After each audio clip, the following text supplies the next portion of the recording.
Attorney Gurley stated that the state law says as of December 31st, 2021, unless the legislature makes an amendment, that virtual meetings, public bodies will not be available under emergency declarations. Attorney Gurley stated that there will not be virtual meetings unless someone is in military service. I just need a clarification on that. Does that then mean at the end of this month that there will no longer be virtual meetings?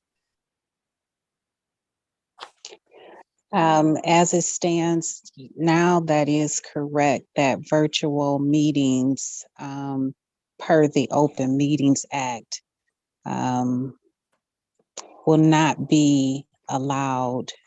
It will revert back to what the state law was previously. And that's for all members, unless there is some other indication that the legislature is going to make some revisions, and we have not heard of any yet. But there are still 17 days left in the calendar year. Okay, Mr. Chair. Yeah, Mr. Chair, that's helpful. And if we could just re-review that under new business, because under new business, we have Flint Planning Commission 2022 meeting schedule and deadline. Yeah, but I think with the rise of the virus, I'm fairly sure that the legislators will come out and allow boards and public bodies to continue to meet virtually if they so desire. Okay, so Commissioner Jewell, you want to add something? No, well, my main concern was just to clarify what was in the minutes, and that's fine with me on the minutes. Okay. And when we get to new business, based on the information sent out in the email this afternoon, it was listed that all our meetings in 2022 will be virtual, so we probably need to address that. But we can talk further under new business. Okay, all right. Are there any other additions, corrections, or concerns regarding the minutes of November 23rd, 2021? Mr. Chair? Yes. Commissioner Campbell, I have a question or comment to Commissioner Blower, sorry. Since you no longer, I know you attend those meetings on our behalf. However, you're no longer able to speak, nor are you able to put in using the input that we approved of something or didn't approve. Is this something that do we still need a commissioner to be there if they're not going to let her participate? Mr. Chair, Mr. Chair, I think that may be appropriate under reports. Okay, I'd like to pick, Mr. Chair, I'd like to put that under reports.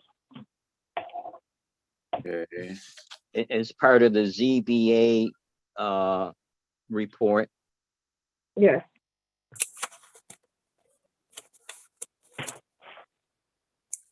And I believe that ZBA is already listed on tonight's agenda, so we can discuss it there. Yep. Okay. Hold on just a second here. Yep. You're already there. Okay, are there any other agenda items for the minutes of November 23rd, 2021? Any other concerns, corrections, informational things that anyone needs from concerning our clarifications? I guess I should say clarifications of the minutes of November 23rd. Hearing none, the chair will entertain a motion to accept the minutes of November 23rd, 2021.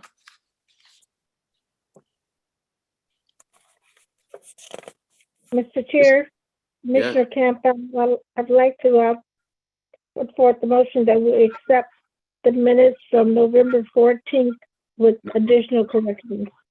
November 23rd. November Right. 23rd, I'm 2022. This is the day, right? Yeah. November 23rd, 2021 with corrections. Have support for the motion. Commissioner Blauer, support. Commissioner Blauer supported. Roll for the approval of the minutes of November 23rd, 2021. Commissioner Ryan, Yes. Commissioner Campbell, Yes. Commissioner Blauer, Yes. Commissioner Jewell, Yes. Commissioner Cook Hawkins, Commissioner Sorensen, Yes. Commissioner Jordan, Yes. Commissioner Wesley. Yes, the minutes of November 23rd, 2021 have been approved. Next item on our agenda is a public forum. The public is invited to take part on anything appearing on our agenda this evening. If there's anyone in the public wishing to address the commission at this time, I'd ask that you push *6, I believe, to address this commission. Is there anyone in the public wishing to address the commission? Mr. Chairman. Yes. Mr. Chairman, this is Councilman Eric Mays, and I wanted to address the commission. I'm familiar with I think, proposed zoning change over by the industrial area where Buick used to be in that area. I know some of the details about it. I've been watching the progress and slowdown as it relates to these type of businesses, not just in zoning change areas, but overall. And, I will watch and listen to the proceedings as it relates to these type of zoning changes. I'm in favor of it. It seemed to be an isolated area, and I know of a zoning change that came before members of the former council. As I get to know my council colleagues and as I get to continue to communicate with the Planning Commission, I've talked to, I think, Attorney Gurley. I've talked to Suzanne Wilcox. I've talked to Bill Vandercook and others. And at one point, I had heard that it was things needing to come before City Council. And I don't like to hear things of the nature that I heard as it relates to business coming before council. I would urge this Planning Commission and the administration to bring them. But I hear some of the issues has been resolved in maybe this specific area, but similar areas related to this. And so I'm urging the Planning Commission to do the best they can under law to be friendly to businesses of all sorts. And on this agenda item, I will be listening. I have confidence that the Planning Commission and the members thereof do a good job looking at law and procedures. I know we make law. We can change local law and amend it. So I'm calling in support of that particular agenda item. I think it used to be a former Buick Credit Union, and I'll be watching and listening. I'll be listening as an individual council person, and now I'm blessed to be the president. And so I say greetings and happy holidays to all Planning Commission members. And, I'm kind of biased. I like my Planning Commissioner Mr. Ryan. And, you know, I like you too, Mr. Chairman. And I've known Rob Jewell a long time. So God bless the Planning Commission, each and every one of you. And thanks for allowing me to speak. Thanks, Councilman Mays. And I'm not going to say what I was going to say, but we're glad to hear from you. And you'll be hearing from us on an individual basis too. Yes, sir. Thank you. All righty. Take care. Is there anyone else wishing to address the commission? Anyone else wishing to address the commission? Mr. Chairman. Yes. Mr. Chairman, this is Councilman Pfeiffer from the 8th Ward. I want to speak on public hearing, the two public hearings. I'll just bulk them together. And I'm a little bit different point of perspective from the previous. Mr. Chair, speaker. this is. Commissioner Chair, Commissioner Jordan, Commissioner Jordan, I know what you're going to say. I will deal with that. It's actually Commissioner Councilman Jewell. Pfeiffer. Commissioner, yeah, I mean Jewell. Councilman Pfeiffer, if you want to talk on a particular topic on one of the items, and I didn't, on one of the items that are appearing on our public hearing, you will have an opportunity to address that when I call for the public hearings. But anything else that the Planning Commission deals with that's not on the agenda outside of these public hearings that you want to address, you can do so at that time. But if you want to address specific items that's dealing with one of the things on our public hearing, you will have an opportunity to do that when I call the public hearings. Okay, well, I'll just speak in generalities real quick. I think that any rezoning, I think we need to have consideration for the residential areas around it. And I'll get more specific in the public hearings, but that's what I want the Planning Commission to be cognizant of. So I will adjourn my conversation until the public hearing. Thank you. Very well.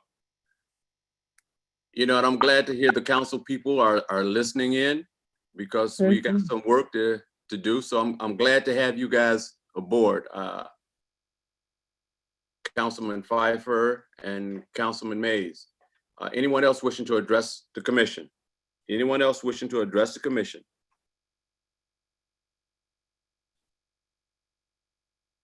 Anyone else wishing to address the commission? KZ, do we have anyone out there on the line that might need some instructions on how to unmute to address the commission?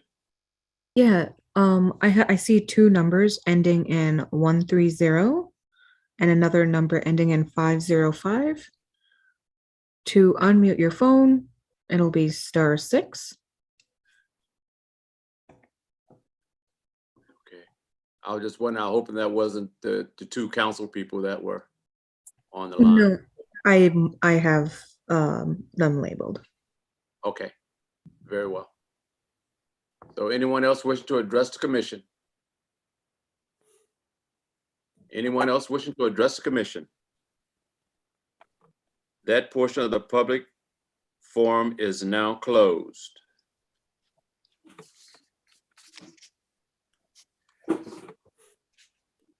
First item on our public hearing is PC 21418, First Door Enterprises LLC, requesting a rezoning from D6 to E to allow for a marijuana processing facility at 3549 South Dort Highway, PID 4121 351 034.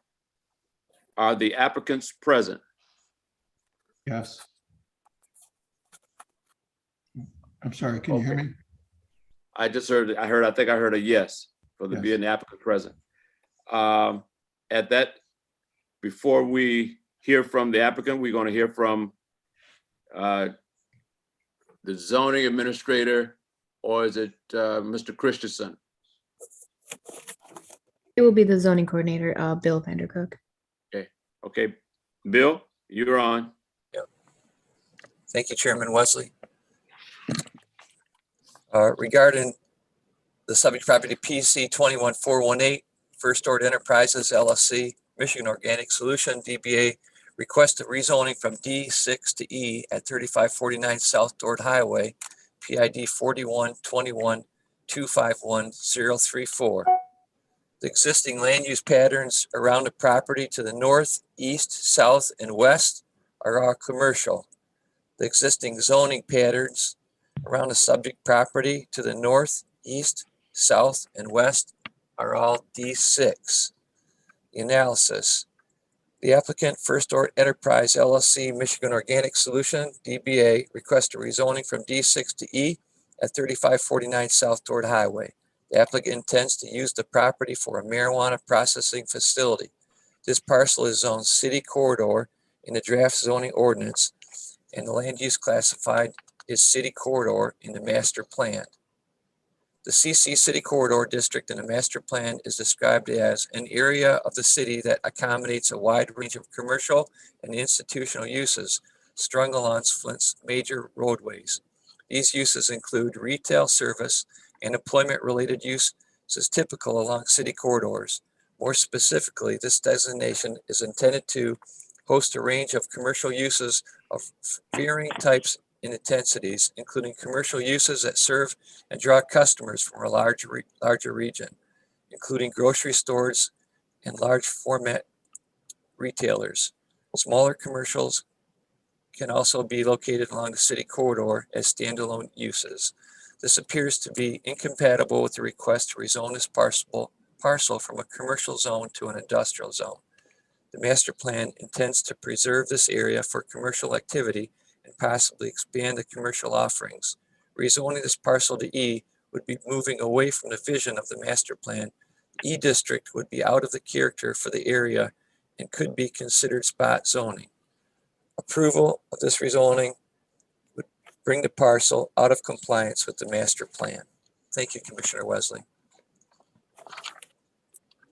To the applicant, tell us about your request for the rezoning of 3549 South Dort Highway. Yes, my name is Greg Baker. I'm the owner of First Dort, and we currently operate a medical and recreational dispensary out of a corner of that I purchased from Mr. Horner back in 2019. We've renewed it since then. I have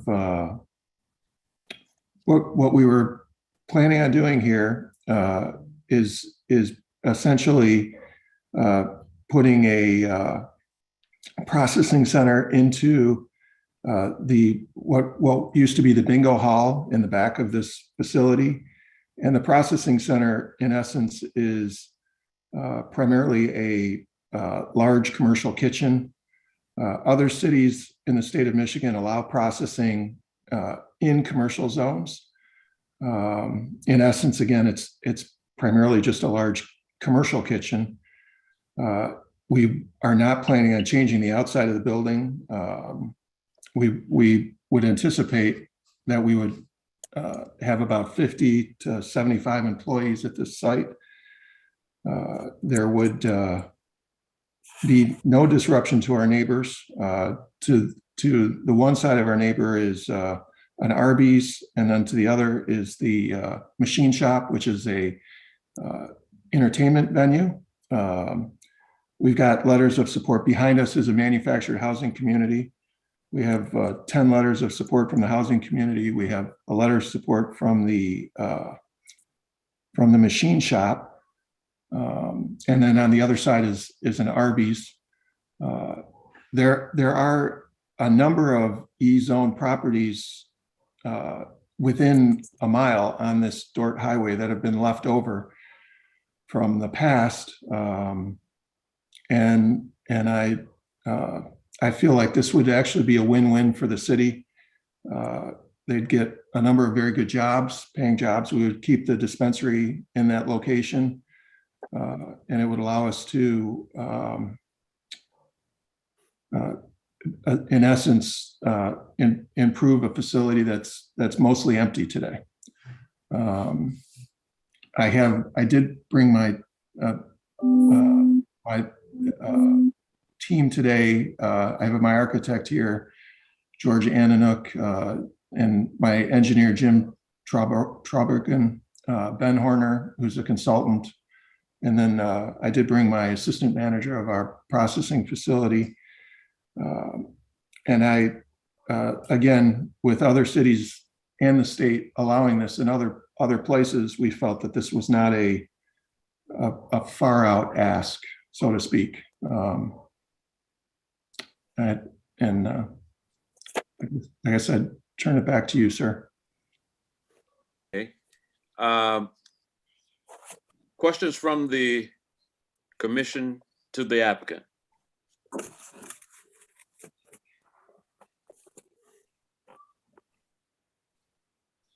Questions from the commission to the applicant? Mr. Chair, Commissioner Campbell, Yep. to the applicant, Okay. you stated that, I'm sorry, sir, can you tell me your name again? I did not. Yes, it's Greg Baker. Baker. Okay, Mr. Baker, you said that there's a housing community behind that building? Yeah, And that yes. you went to, okay, so and then you went to approximately 50 to 75 of those homes? No. Now, we went to about, there's about 11 of them that it's there's a fence that separates us, but there's about 11, there's not even that many. We went to all of the ones that were anywhere near the facility, so to speak, on that edge. Okay, everyone approves? Yes. I have another question, is that you said there's how many feet you're going to use in the front of the building?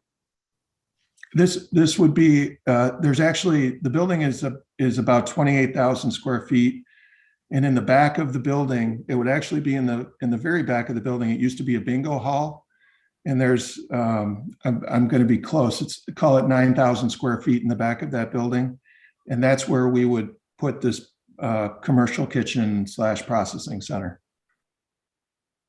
We would keep the offices up in the front. We have no intention of doing away with the offices, and we would keep the dispensary, which is on the far corner of the building.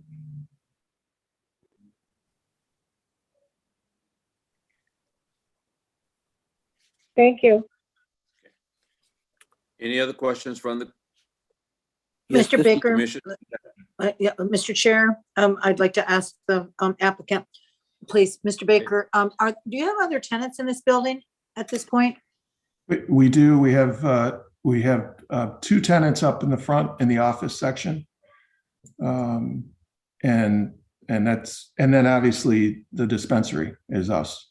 So we do not have, most of the building is empty today. Who are the tenants? I apologize because I don't have their names here. I can help with that. Ben, thank you. Yeah, so Who are you? hello, my name is Benjamin Horner. I started Michigan Organic Solutions in 2010 and worked with the city to help develop the medical marijuana program and ordinance. I sold the business to Greg Baker, and I'm staying on as a consultant and to continue to help work with the city. There are 2 tenants that take the office spaces in front. One is a counselor, and one is a computer repair company, and both of them support us being able to reinvest in the building. although we're not doing any major changes to the outside of the building, we will be making adjustments to the floor plan at one point or another, primarily in the bingo hall, but it will improve the spaces for all the tenants that are involved. If I may, Greg, if it's okay, I just wanted to, talk to the commissioners a little bit. I want to thank Bill and Kesey for putting together a great staff report, Chairman Wesley and the rest of the commissioners, Attorney Gurley. In the staff report that was put together by Bill, we got some factors to consider in regards to this request for a rezone. First factor is, was the master plan, was there a mistake in the master plan? We find that there's no mistakes in the master plan per se. However, we do find at least one mistake in the Flint ordinance that allows state medical marijuana facilities in the city. Processing centers are allowed in commercially zoned properties under state law, but not in the city ordinance. Number two, the second condition to consider when you're making this decision on rezoning is changes in conditions to the master plan. Master plan is, was adopted a little while ago. There's been some updates, but we find that, this to be the most relevant factor to consider. The master plan was adopted prior to legalization here in Michigan. And our property's in the what's called the city corridor. We're going to have our civil engineer tell us a little bit about the map and, why we think this isn't spot zoning. But the city corridor is, it's supposed to be an area in the city that accommodates a wide range of commercial and institutional uses amongst the major roadways, retail services. Bill was explaining that a little bit, but, we would suggest that, there's been significant changes to the economy in general, and to best serve Flint during this change in economy and laws related to legal cannabis, Flint must look at innovative ways to bring investment and jobs back to the city in order to keep up. Chair, this is Commissioner Jewell. Yes, Commissioner Jewell. Yeah, just a clarification. I thought we were in the section of commissioners asking inquiries and clarifications from the applicant. And I appreciate I'm going to get his name wrong, Mr. Horner's input, but and you can help me to understand, but it sounds like another applicant presentation. Well, actually, he's supporting, he's an employee or a consultant for the applicant. So I would allow him that leeway at this time. So if he can finish up, it'll be fine. That's fine. All right. I'll try to be brief. The second factor, I think that there's definitely been changes in the conditions, change in policy. We talk about the vision of the master plan. We hope that this rezoning request will further the possible vision of the city of Flint and open up more properties to the possibility of viability and about development. I would like, as a part of our presentation, let our civil engineer say a few words, about the map and, and why this isn't spot zoning, if that's okay.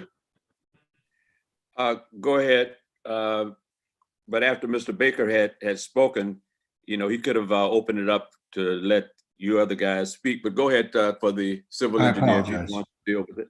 Go ahead. For the civil engineer. Yeah, hi, my name's Jim Terugin with Triumph Engineering. And hold up. Jim? Yes. You can't take me fast. Now, what was your last name? Terugin. Spell it for me, please. TERBRUEGGEN.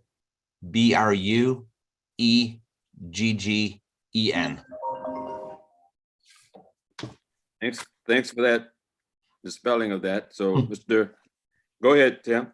As we were talking, as Ben was talking, and looking at the zoning map and what is there, We know we want to change this from commercial to light industrial. And if you look at that map, it looks like there's some commercial, there's light industrial above on this one also close by. So it's kind of a mixed use area. So we think going to the light industrial is not a big change from what's already in that area. So we don't think it's really, spot zoning with that, because you already have the industrial and the commercial in the same area there. So we're hoping to blend in with what is already there and not really do a big change. And we're keeping the building, like I said, we're keeping the building as it is right now. We're not making any changes to the building. It'd just be the interior, not the exterior.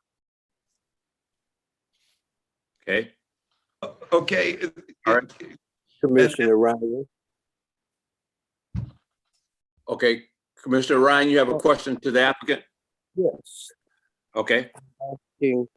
Have you, or do you have a report check with the community behind the property? Yes, we do. We have 10 support letters from the community behind us. You know, we've been neighbors with them for 10 years. And, you know, we talked to them, and there's 9 letters of support from some residents at the trailer park. Now, that is commercially zoned. It's not residential, but, you know, the neighborhood is in full support of this rezone. Nobody said no. Everyone I talked to, I could have gotten 50 letters. Thank you. Okay, so, you know, I just want to also introduce my manager at the dispensary, Derek, and he's got a few words. Mr. Chair, this is Commissioner. Commissioner Jewell, hold up.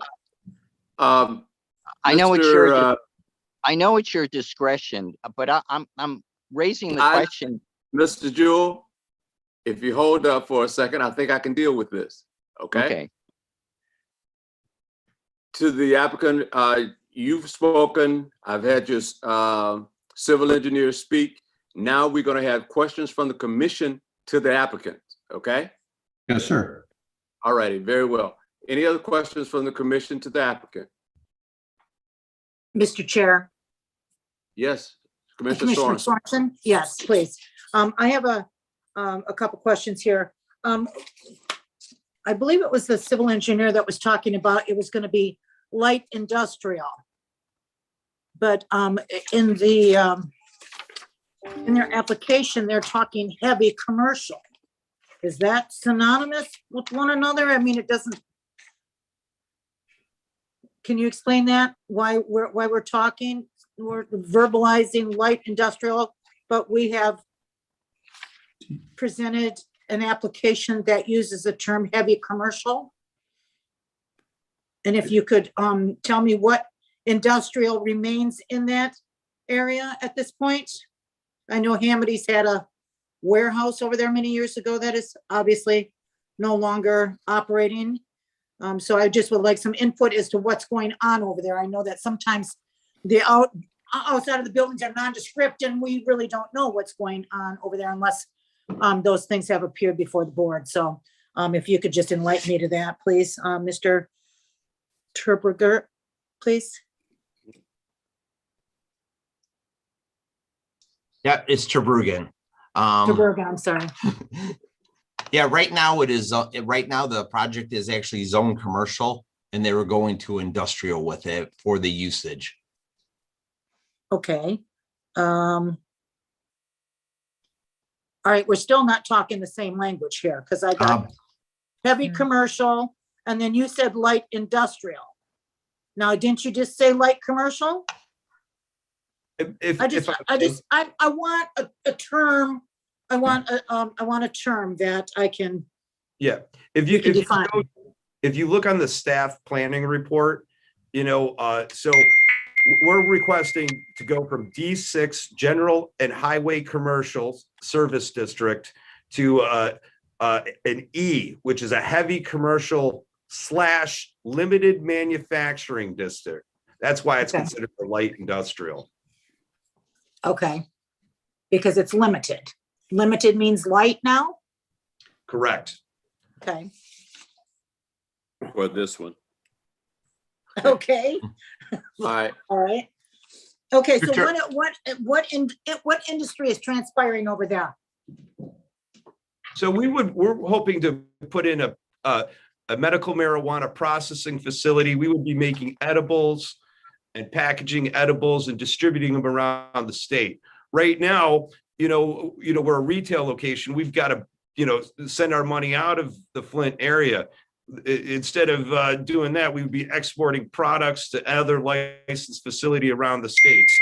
We got 10 years of experience focusing on medical marijuana, and that's what we want to hope our focus on is working on manufacturing those products. So imagine a commercial kitchen, kind of like a restaurant kitchen that's, making brownies and cookies and throat lozenges and transdermal patches. Those would be tested by the state, licensed, and then transported to other retail locations around the state of Michigan. Okay, I get that. What other industrial activity is on that corridor at this time? I see. Because I believe that one of the three individuals that spoke representing this project was talking in terms of it was consistent with the industry that's going on there now. So I'm not aware, so I'm just asking what the industry is in that neighborhood at this point. All right, so there's a packing plant north on Dort Highway that's industrial. And there's a water bottling plant on Dort Highway, the same side of the road as we are. Doing this, they don't do cannabis stuff per se, but there is a cannabis manufacturing facility north of 69, kind of by where the junkyards are up there. So, there is some cannabis related businesses. There is light manufacturing up and down Dort Highway in our neighborhood and in the CC corridor. There are I don't know if there's any operating manufacturers directly to adjacent to us. Okay, and There's not. industrial, okay. So what currently does Michigan Organic operate as? A medical marijuana distribution facility? Is that what you are at this point? Correct. Yes, we're dispensary. Dispensary. Okay, thank you. All right. Any other questions from the commission to the applicant? Mr. Chair, this is Commissioner Jewell. Commissioner Jewell. Yeah, my inquiry is directed to Mr. Baker. Okay. Mr. Baker, I appreciate the business and the work that you and your colleagues are doing. I appreciate the effort that you're looking at regarding expanding your business. But our discussion this evening is not necessarily about your business. It's about rezoning. And I'm looking at the material sent to us, and the parcel that you have is surrounded by other D6 items, parcels or zoning. And you want to change your particular parcel to an E zoning, which is within your purview to request. However, are you aware of the fact that in changing that parcel and rezoning it, that then allows that parcel to allow any other type of business or operation or industry allowed in an E into that parcel?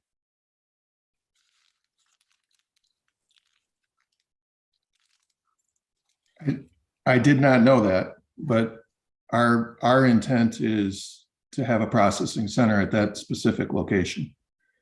Well, I understand that, and I appreciate your honesty of saying we want to rezone so we could now do this type of a business, because that type of a business can only be done in an E-zoned area, as you're well aware, correct? Yes, yes. Okay. And yes, other cities allow, as you stated, probably allow different kind of configurations, but we're not another city. We're the city of Flint. Okay. And And at the same time, you can have a variety of people surrounding you with letters of support and so forth, being supportive of the business. All right, I'm not disputing the business, okay? Yes, sir. But regarding zoning, we're talking about rezoning. We're not talking about your expansion in the marijuana industry, all right? That's a whole different discussion. And your discussion seems to be, we want to do this, we want to expand and so forth, which is good because you're a business person. You want to look at options and so forth. But the focus for our discussion this evening is on rezoning. It's not on the type of business that you're presently doing, it's rezoning. Yes, and if that was rezoned, that would allow you to conduct that expansion. However, that parcel would now be zoned E, which then means if you own that parcel or somebody else down the road owns that parcel, they can put in any other related industrial or heavy industrial, whatever terminology you want to use, that is zoned for that E. Yes. So I'm not looking at the issue of your business or the expansion. I'm looking at the issue of zoning. And as you stated, you were not aware of that. When you met with staff, was that brought to your attention? I was focused on how. Did your advisors and others share with you, well, gee, Greg, if we move to an E, these are the challenges we're going to be facing?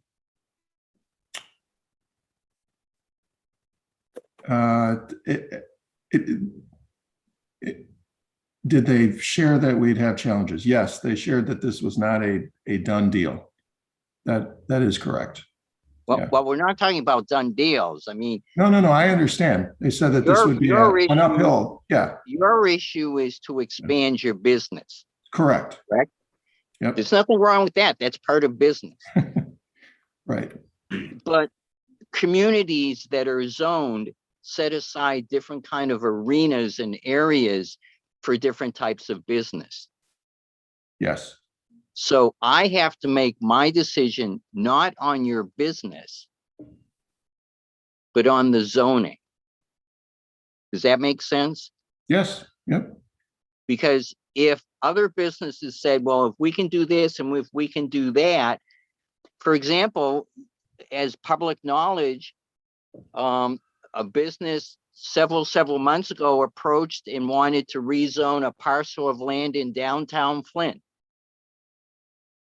A single parcel in the middle of downtown Flint as E, with the same kind of intent.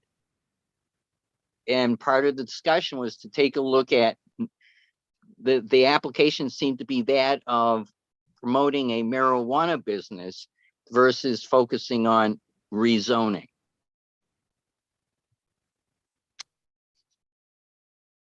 So I just wanted to double check with you so I could get an understanding of your perspective of realizing it's not about expanding your business, it's about rezoning. Well, I don't believe it. I believe because Flint doesn't have the doesn't allow processing inside of a commercial zone. I felt as though this was our only alternative. That's why we're making this presentation today. And you were to be applauded for that. You were to be applauded. You're making your case. I'm not disputing you making your case and wanting to look at expanding, but we face the same scenario that if we grant this to you, or if I make the decision to say, yes, that makes sense, that then allows everybody else to say, well, we can do the same thing. And why bother about zoning? Because we can just change the zoning. All right. And that's why they make reference to supply. That's fine, Mr. Chair. Okay. Any other questions from the from the commission to the applicant? Any other questions from the commission to the applicant? Mr. Chair, just a Yes. general question. The properties up on North Dart Highway that are doing scrapping and auto parts sales, what is their zone? Are they in E as well? I think they're D6 or D7. Commissioner, zoning administrator, Vandercook, like Spooner's up on North Dart? North Dort. What are they zoned? I believe Commissioner Wesley that the majority of those parcels up here, they're zoned E and some of them even F. Yeah, E and F. North Door, further up. Yeah, right. Yep. I can verify that. Did that answer your question, Commissioner Yeah, Sorensen? I'm good with that. I just would hate for any of that E activity to take place in that area there. We've got the small mall, I just, that's, I just had needed to clarify that in my own mind. Thank you. Any other questions from the commission to the applicant? Any other questions from the commission to the applicant? Okay, right now I'm going to move it to the public hearing. Is there anyone in the public wishing to oppose PC 21418 First Dort Enterprise LLC requests for a rezoning from D6 to E to allow for a marijuana processing facility at 3549 South Dort Highway? Anyone wishing to oppose? Mr. Chairman? Yes. Hi, this is Dennis Pfeiffer, Councilman for the 8th Ward. I wish to oppose this. I believe that this is, and I'll be brief, this is spot zoning, and I wish the commissioners take into account that this is light commercial area in a residential, mostly residential quadrant of Dort Highway.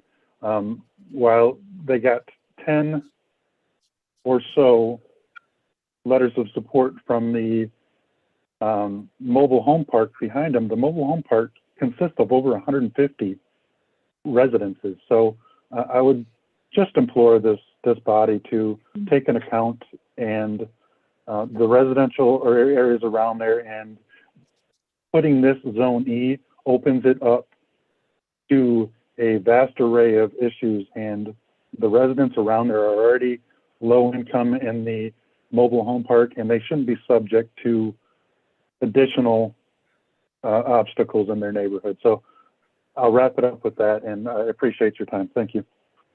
Thank you. Anyone else wishing to oppose? Anyone wishing to oppose? If you're wishing to oppose, you push *6 to unmute or *9 to raise your hand. KZ, I got that right, didn't I? Anyone else wishing to oppose? Anyone else wishing to oppose? That portion of the public hearing is now closed. Anyone wishing to speak in support of PC 21418 First Dort Enterprise LLC requests for a rezoning from D6 to E to allow for a marijuana processing facility at 3549 South Dort Highway. Anyone wishing to speak in support? If you're wishing to speak in support, push *6 to unmute and state your name for the record, please. I would like to speak in favor. You are? My name is Benjamin Horner. I'm a consultant for First Dort Enterprises and founder of Michigan Organic Solutions. Go ahead, Mr. Horner. Okay, so I want to thank Councilman Pfizer and Councilman Mays for being here today. I saw you guys at City Council, you did very good. I apologize for speaking out of order earlier. So in regards to the master plan and zoning, all right. So we are what's called the city corridor, and directly north of us, there is light industrial property already zoned. Along Dorr Highway, there's a mixture of E and D, not past 69. I'm talking about south of 69, kind of in our neighborhood. Because there's already existing mixtures of E and D6 in this region, we feel that I feel that it's good and we should approve this. I also think that, it's not spot zoning, because, this isn't the only time, we've done a rezoning here in Flint, for properties, that are going to help improve the vision of the master plan. Now, again, there's three things to consider, that Bill put together here. There's definitely been changes in conditions that would make us want to, consider the vision of the master plan and how are we going to economically support the region? How are we going to support the local businesses? Arby's loves us. Because, and if we have more employees buying more food, they're going to love us. Same thing with Burger King. The machine shop loves us. We're great neighbors. Everyone over at the trailer park loves us. I promise you that. But that's not a residentially zoned area. That is a commercially zoned area. And I really hope that, we can, I like what Councilmember Mays said in regards to wanting to develop this industry, and I want to see the city maximize and excise taxes it can receive. That's going to help with funding for other things like parks in the city, and I think it's worth really considering those three factors, on why it's not spot zoning. I did send, we did send over a brief. I don't know if you got it, Commissioner Chair Wesley and other commissioners. It really does explain, why, we are, we could be approved, and you could see it within the vision of the city plans. Now, Bill Vandercook did a really good job of putting together a staff report. He says it could be considered spot zoning. It could be considered spot zoning. And I know how busy it is and how understaffed they are. I don't think they went through and really totally analyzed all of the different properties in our neighborhood and how there's this mixture. And if you just look at the map, you'll see that, I know there's a limited amount of time to hear this, but you could find it as not being spot zoning. You could find that there's been changes in conditions like legalization of cannabis. And I hope you will take those things into consideration when you're making decision, because I just want to see, us to be able to create more jobs here and do things positive. Michigan Organic Solutions does not have billboards all over the city. We're a quiet place and we want to create more jobs and do good things for the economy here. And I think that puts us within the vision of the master plan and the city corridor. Thank you very much. Is there anyone else wishing to speak in support? Anyone wishing to speak in support? If you wish to speak in support, push *6 or *9, *6 to unmute, and *9 if you also want to raise your hand or whatever that does for you. Anyone else wishing to speak in support? Commissioner Wesley, I'd like to say something. You are? This is Roddy Beslack with Fenton Land Surveying and Engineering. Say again, Mr. Beslack? Yep. Okay. I'm looking at your guys' zoning map right now, and the northeast corner of this property actually touches the zoning that they want, which is E. We got Big John's just to the north, was that machine shop. And what else is just north of there? I got my maps up. And then we got some kind of a trucking warehouse or something just north of that. Okay, So in reality, this property does touch the E zoning, a piece of E zoning property.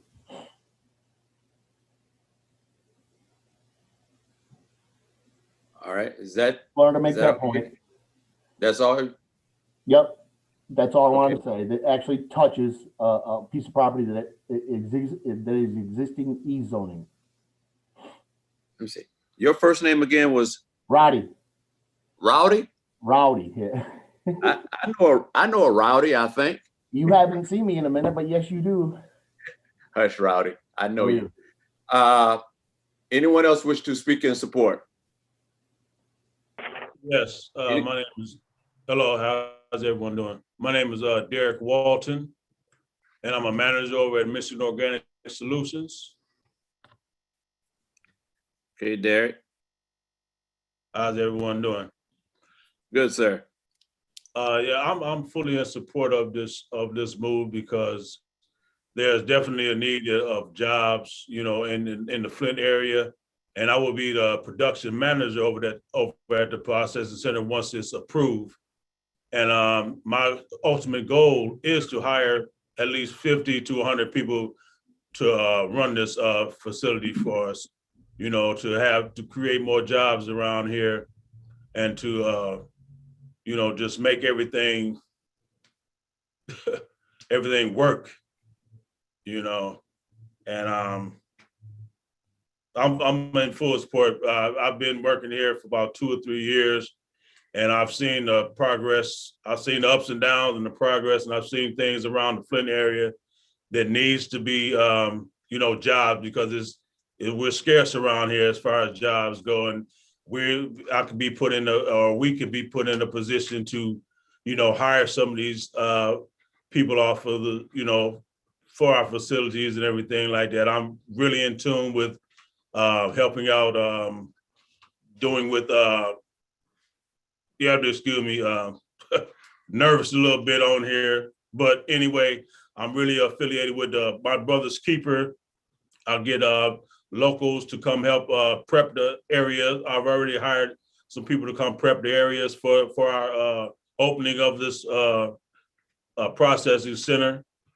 And I think it would be a great move to, you know, to bring more jobs to the area, you know, and that's basically all I really have to say. But I really think you guys should consider this, and I hope you do consider it and give it extra thought, and, you know, and we're really looking forward to opening this processing center and bringing more jobs to the Flint area.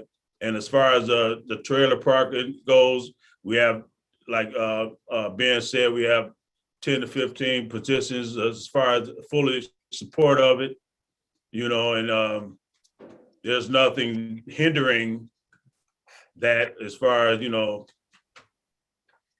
I don't know, as far as putting up the processing center, it doesn't hurt for anyone. And I really hope you guys consider that to bring more jobs to the Flint area. And that would be a big step for us as far as, you know, expanding and giving jobs to people and further motivate people to more or less to where it is now. Because like I said before, jobs are scarce out here, and most people are not in the employment field right now and looking for jobs, and we'll be in a perfect position to employ. Thank you. Okay. Mr. Walker, thank you very much. Anyone else wish to speak in support? Anyone else wishing to speak in support? That portion of the public hearing is now closed. What is the desire of the commission? Mr. Chair. Ms. Campbell? This is Commissioner. I would like to have a clarification. Earlier, when I said that, I thought I heard someone said they had 50 to 75 people or could get that many letters. And then someone came behind them and said there is 150 people in a trailer park behind this property. So their trailer parks are considered neighborhoods, aren't they? So this But is Commissioner the Jordan. zone- Go to Commissioner Jordan. Yeah, so this is a question that had come up at the point that we were considering the special regulated use permit. So the trailer park is zone D6. Right. And Okay. according to the way the ordinance is written, it's about whether it's a residentially zoned property. And so because a trailer park was zone D6, which is a commercial, it was not treated as a residential property for the purposes of zoning. Okay, that makes sense. Thank you. Any further discussion? What, This is Commissioner Ryan. Commissioner Ryan? This is addressed to Bill. I noticed that he said, Bill said that it possibly could be a E. Can Bill address this issue? Did he carefully look at the situation so that we can determine is it spot zoning or not? It could be. Savannah Cook, you want to address that? Because I think Bill? Mr. Chair? Bill, are you muted? Hold on, Ms. Commissioner Campbell. Thank you. Thank you, Commissioner Wesley. Just to clarify Commissioner Ryan's question, did he find that in a staff report? Because was that just a comment that was made?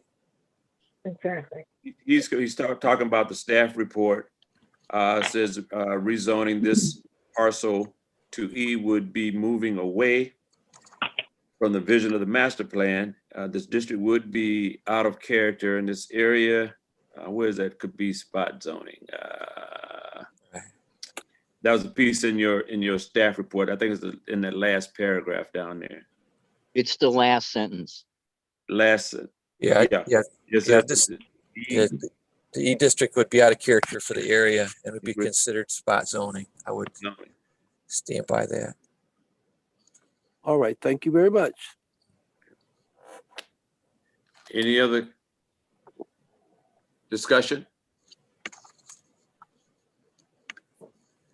Here now, what's the desire of the commission? Mr. Chair, this is Commissioner Jordan. Commissioner Jordan? So I will make the motion regarding PC 21-418 First Store Enterprises LLC, requesting a rezoning from D6 to E to allow for a marijuana processing facility at 3549 South Dort, PID 4121351034. My motion is that we recommend to council to deny the request with the following findings. That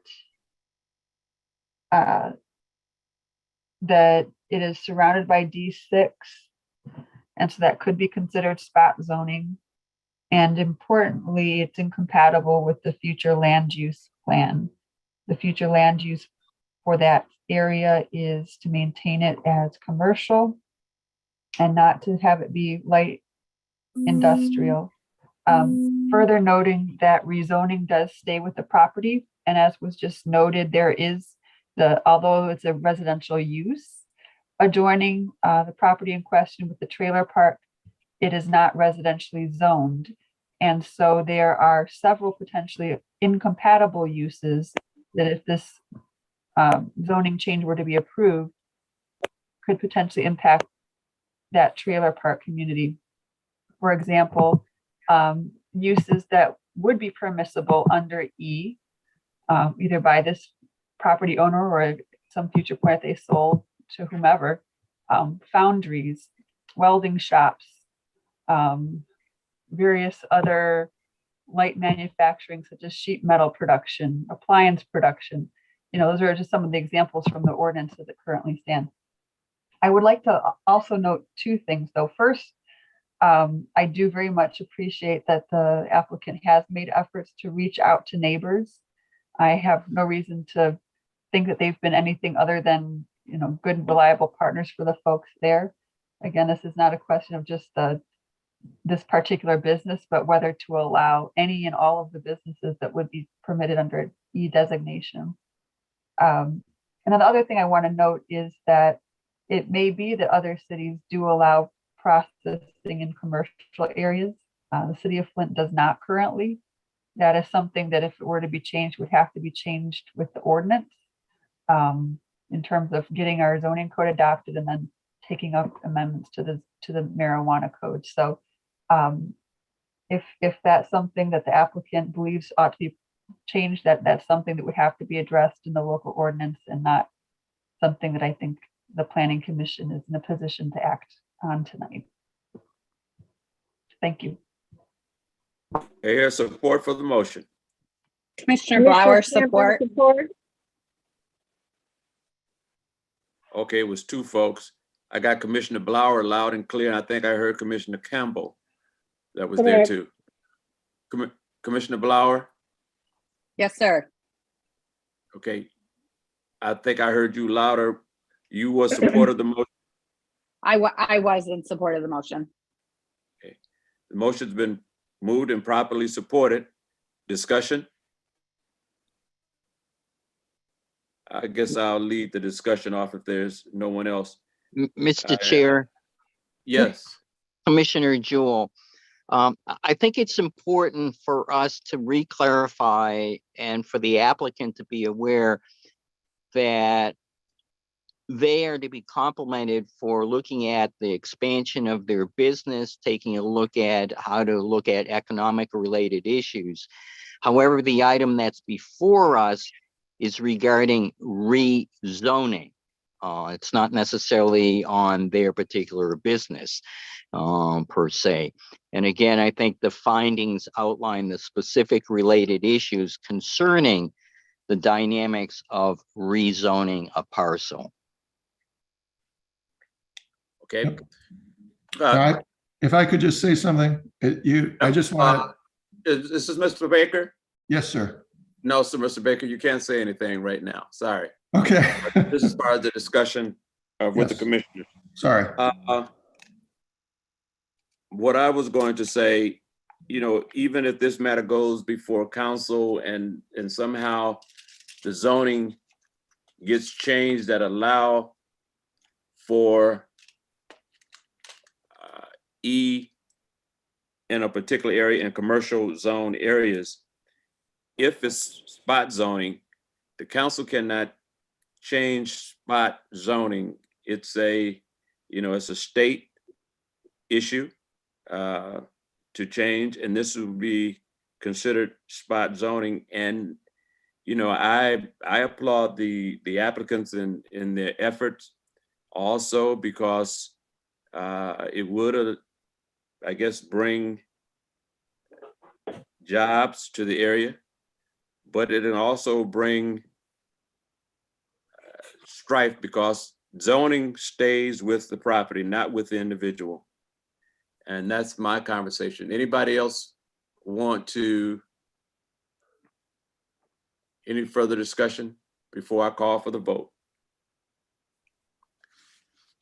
Hearing none. It's been moved and properly supported that PC 21418 First Dort Enterprise LLC requests for rezoning from D6 to E to allow for a marijuana processing facility at 3549 South Dort Highway, PID 4121 351034. The motion on the floor is for denial with findings that's been stated for the record. Roll. Commissioner Ryan, Yes for denial. Commissioner Campbell, Yes for denial. Commissioner Blauer, Yes. Commissioner Jewell, Yes for denial. Commissioner Cook Hawkins, Commissioner Sorensen, I support the motion for denial. Commissioner Jordan, Yes for denial. Commissioner Wesley, Yes for denial. To the applicant, a request for denial will be passed on to city council. But at this level, your request for zoning change has been denied. Thank you.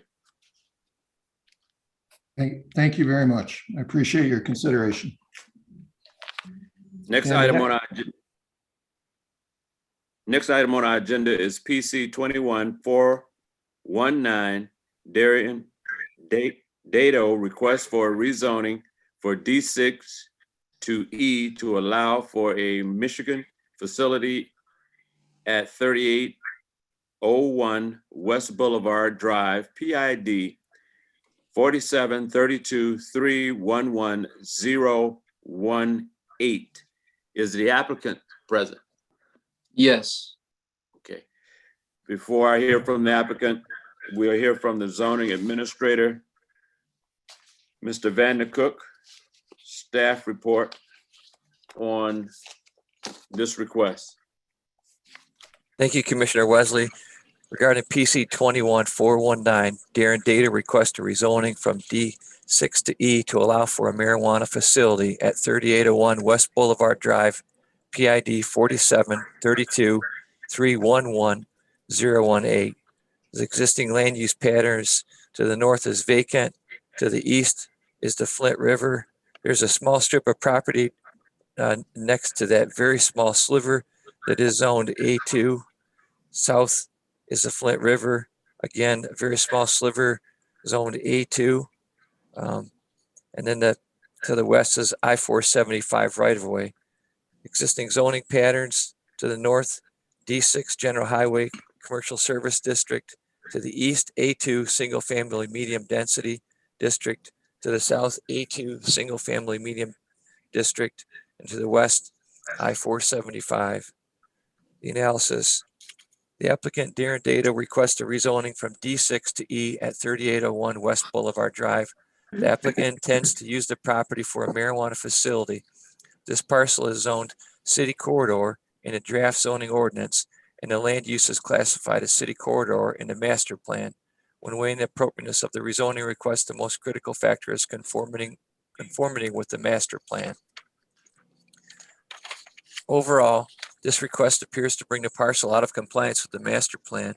The city corridor land use classification is described in the master plan as an area of the cities that accommodates a wide range of commercial and institutional uses strung along Flint's major roadways.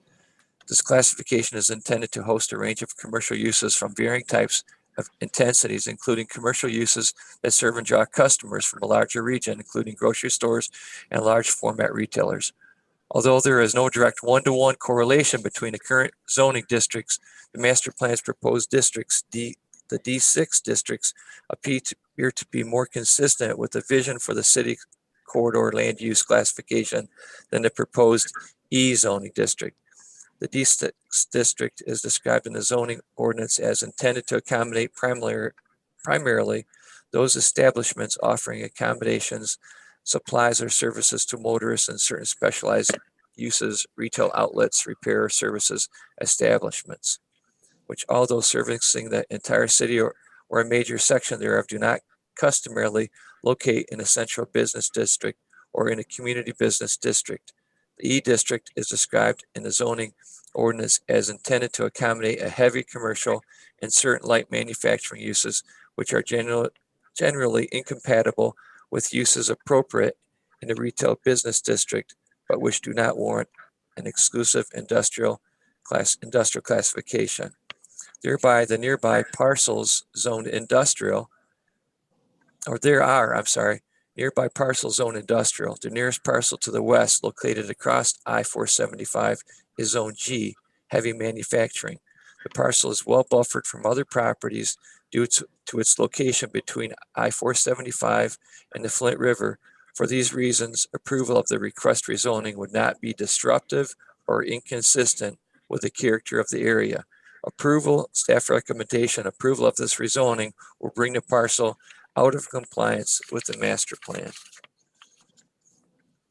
Thank you, Commissioner Wesley. Is the applicant present? Yes. Yes. I know. My name is Darren So- Dado. Okay, Mr. Dado, tell us about your, Commissioner, Mr. Chair, yes, this is Commissioner Jewell. I'd like to ask a clarification from staff before we begin, if that's okay. okay, And I guess directed towards Bill, the zoning coordinator. I'm looking at the map provided to us. And the particular parcel in question is at the end of the triangle, of which there's two parcels, D6 above that, and then there's an E, which is very similar to the outline of the previous public hearing. Would this not also be considered spot zoning?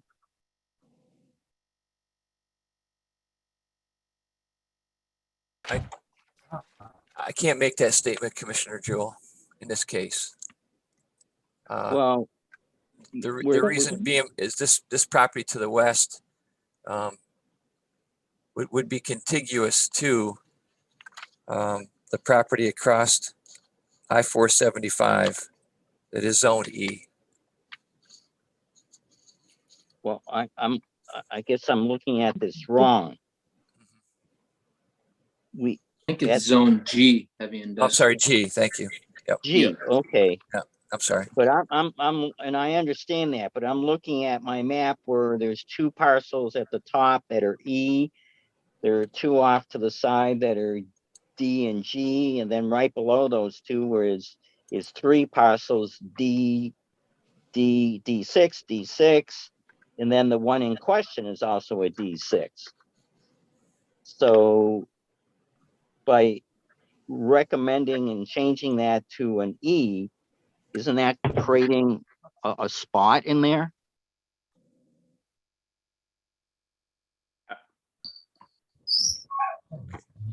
Yes, that would be correct, Commissioner Jewell. Okay, I just wanted to double check. I'm just looking at the map, okay? Thank you, Mr. Chair. all right. But Commissioner Jewell, Yeah, that triangle is contiguous to an E that's right there. It's got the river. You got a D6, a D6, a E, and a D6. The triangle D6 is what we're discussing, right? correct. So it's contiguous to a D6 is A? contiguous to an E zone. Yeah, it's at the far end of that E zone. Right, okay. Right, and just as if you're looking up at the farther end, you have a D6 and a D6 and another D6 that kind of acts as a buffer to, I think that's Dort Highway, to where the other two E zones. That is across Dort. Right. Right, okay, go And ahead.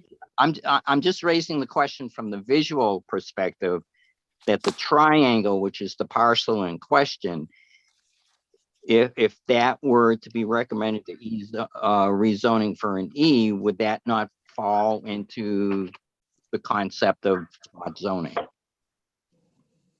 This one, well, we have further discussion after Right. the applicant present their case. Go ahead, I Mr. would Dado. Yes, so I am present here with my attorney Brenda Williams as well. Obviously, our goal is to change it from a D6 to an E. Basically, we kind of feel like, I mean, it's zoned as city quarter, and we feel like it should be zoned industrial. Most of the properties around there are zoned industrial. This is an industrial area. The closest property to it is zoned heavy industrial. There is only two D6 properties that are located. I think one is on Dort. That is a BP gas station and a McDonald's. But this it's sitting on a 9-acre parcel. The building is a 29,000 square foot building. We don't believe that it would affect the city in any negative way or any of the residents as well. There's no residents that would be near it besides the properties that are zoned A2 which nobody lives there or plans on building there anytime soon in the future. So our goal is to put a marijuana facility there and improve the area and the area around it as well. Mr. Dato, do you want your attorney to speak on anything before I go for questions to the from the Yes, committee? Brenda, are you there? Yes, I am. First of all, thank you. As to the question of spot zoning, this is not spot zoning. I believe that in the situation downtown Flint, it was being requested to do a business that was totally and contrary to what was all around it. In the one before us this tonight, in terms of that particular building, I believe that Mr. Jewell, when you question whether or not because of the tenants and because the zoning goes with the building, that yes, you can have a commercial processing, but at the same time, when it becomes an E, they could have gone in and do a grow and cultivation because it's the site and not the person. In this case here, we're talking about a 9-acre property. That property extends over 9 acres. It was a bank. At the time it was a bank, it was zoned. And for the record, I believe that the current zoning is still in effect and not the proposed zoning. And that zoning is a law versus the master plan is a document, but it's not a legal binding document. It changes in according with circumstances. And if I recall, the master plan was adopted in 2013. Today is 2021. And a document is supposed to have continuous improvement and oversight. And under the statute for the state of Michigan, at least every 5 years.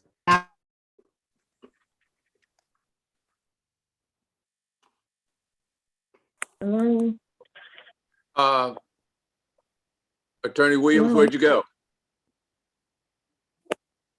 Did you push mute? I can't may hear you. have. I apologize, you guys. I'm not very technological, as Mr. Wesley knows. But this is not spot plan. Pardon me? Hold on. I'm sorry, Mr. Chair, before Attorney Williams starts speaking again, can you tell me exactly what that address is? Because I have 2 different addresses for this person. So what's 3801 West Boulevard. West Boulevard. 3801 West Boulevard. Thank you. Yeah. And I hope I'm not repeating myself. As I said, that this is not spot zoning. What we're asking to be rezoned from a D6 to an E, which is only 1 step up, is not inconsistent with the properties currently around. And if you look around the location, and in our application, we gave you a list of the businesses that are currently located near that facility and the distance and the current classification, as well as the proposed classification. And currently, there are only 2 businesses that were, the current zoning is a D3 and a D2.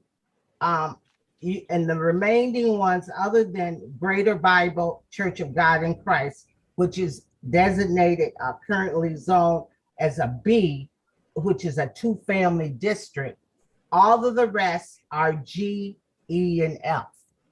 So what we're asking for is not inconsistent what is currently zoned right now. And it is our position, as I indicated, that one, that that this decision should be based upon the current zone versus the proposed zone because the zoning has not been passed. Second of all, the zoning is the law of the land versus the master plan. And as I indicated, the master plan is a document, but it's not a legal binding document. Further, I think that this commission should consider the fact that the Marijuana Act and the marijuana law came after the master plan was initially adopted in 2013. As a result, there's some change of conditions. And so the question becomes, how did you, other than to say, because the state said certain things had to be in industrial, certain things could be in a commercial, did you or have you looked at the law and looked at the master plan and the zoning from a totality standpoint, rather than just zoning and then looking at it from the marijuana facilities standpoint? We believe that the changing in conditions is that that you have a new law, you look at, and we need to relook at that in terms of looking at where we are currently being zoned and what possibly could be zoned. This was a bank that has been closed down. So we have a change of circumstances taking place in that area.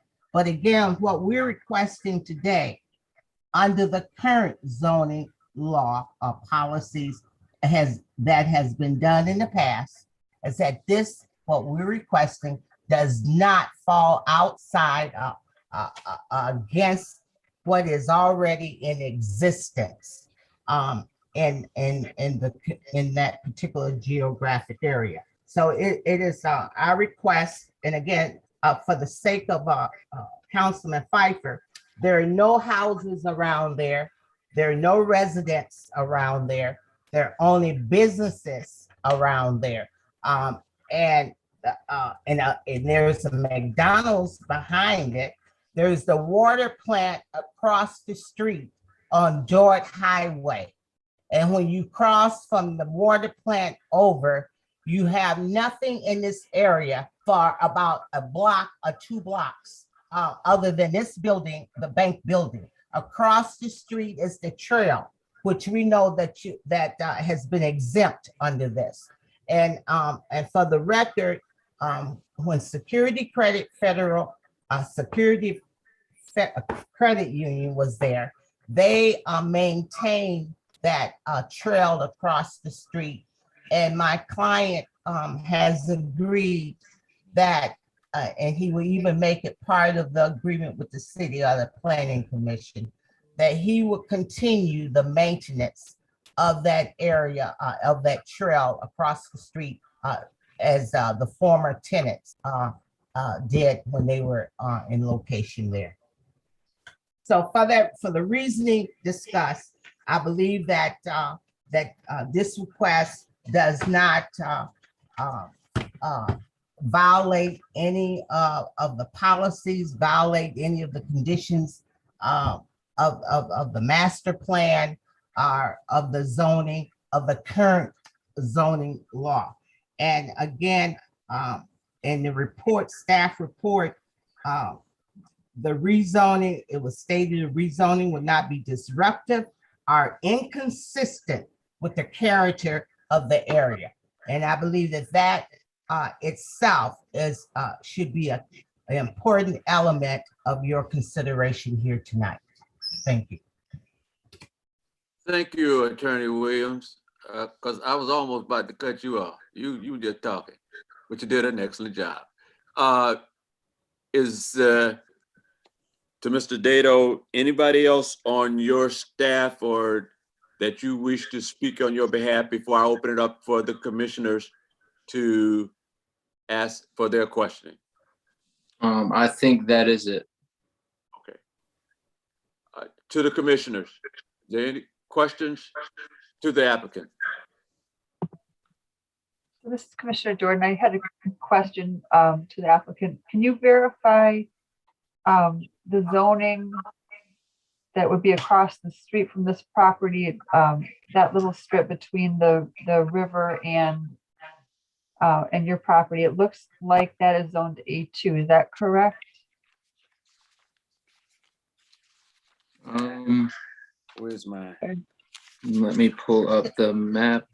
Commissioner Jordan, if you don't mind me, I would have to say, I'm looking at the map that we presented to you, and it is a A2. Okay. And And then as a follow-up to that, so I'm looking at I know that you've stated that your intention is to use it as a marijuana growing facility. I'm looking at the ordinance right now, and it appears that there's a prohibition on grow facilities if it's located within 300 feet of a residential property or residentially zoned district. So do you have any answer to that? I mean, as far as I mean, the properties are zoned residential, but nobody has built there, and I mean, nobody has ever built there. There's never been a residential property present at those properties. So I don't see anybody building anytime soon over in those areas. Okay, I appreciate the answer. And I'll note that those properties in the future land use, the future zoning code, are zoned community open space, but under the existing zoning code, because the new one hasn't yet been enacted, they're currently zoned residential. Right. Correct. But if I may, it may be zone residential, and again, I don't know what the conditions are, or how this was zoned years before my time, because Mr. Wesley, you know, I'm still 21. I got it. And there has never been houses across there. There has never been any houses across when the bank was there, and all down that area has been primarily industrial. So in terms of the city and the staff, not just current staff, but over the years, a lot of times things have been designated a certain zoning classification and nothing took effect, and it was and it has never really been corrected. It's never been corrected. But it's not there. The only thing across the street from there, and if you've gone to look at that, the only thing you've seen was that trail, that Flint River Trail Park, and across the river behind that is Whaley Park. But nothing has, I've never seen residents living in those strip of land in the city of Flint while I've been here. Other questions from the commission to the applicant? Yeah, Mr. Chair, this is Commissioner Jewell. Go ahead, Commissioner Jewell. Yeah, back to Darren. Darren, thank you ever so much for your efforts in business and helping make things, no pun intended, grow. Thank you. But I'm a little bit confused because both you and your attorney works for you. Is that correct? Correct. On this particular presentation. Correct. Yes. Okay. And following up with Commissioner Jordan, yeah, we're talking about zoning. We're not talking about your business. If you probably listened to my questions and commentaries on the previous public hearing, yes, where the intent for that parcel to be changed to E, and if that were to be approved and that would be done, then you're leaving two other parcels in the middle, correct? I'm looking at the map that's provided to us. So in some ways, you're taking a particular area, which I'm referring to as spot zoning, and you're creating a spot for a particular effort. The other part, as you're probably well aware, is that if that were to be approved as E, that would allow any other businesses or industries or operations to exist within that, whether you own the property or that property is sold to somebody else. Right. Then So we believe that that property, it kind of sits, if you look at the property, it sits by itself. It doesn't have really any. I'm not disagreeing with that. I'm Right. agreeing with you, okay? Right. But it doesn't sit by itself because it's the triangle at the end, okay? Right. Right. And there's two parcels then above it before it hits another parcel that's E. Right. So if the approval is given, you're now creating another E down at that end, even though it sits by itself, all right? We're talking Right. about zoning. We're not talking about your business, okay? I'm very Right, supportive for sure. of business development. The other part is, yes, the strip of land that's along the side that's zoned as A2, which is residential. And I appreciate where your attorney and yourself and others can say, well, nothing's been never built there. Right. Except for one scenario. Just because nothing has ever been done before in the past doesn't necessarily mean it might not be done next year or the year after, all right? But Right. it's presently zoned as A2. It's not a D6 and it's not an E, which would raise different kind of issues and so forth. It's an A2. That is So- correct. And I kind of think that those were incorrectly zoned, you know, as far as, you know, residential in that area, because nobody's going to build residential around industrial area if they have the choice. You know what I mean? It's not something well, Darren, yeah. you just stated it was done by what? Mistake? I'm not saying it. Except I'm for sorry. that argument or that logic, whether it be for yourself or your attorney, of saying, well, it shouldn't have been done or whatever it is. It's not that it should or shouldn't have been done. It is. That's presently what it is. And that's what we have before us. And for me as a commissioner who's taken an oath, I have to abide by certain kind of parameters. Now, if people feel that things should be zoned differently, then there are procedures to go about doing that. It has nothing to do with your business, okay? Right, right. Except for you're looking for a location, and I understand that. So there are certain parameters that raise questions for me, and that's why I was looking for additional input from you, as I did from the previous applicant. Because we're talking about rezoning. We're not talking about your business. Because even if it was to then be rezoned, you still have to make an application for a special regulated use, correct?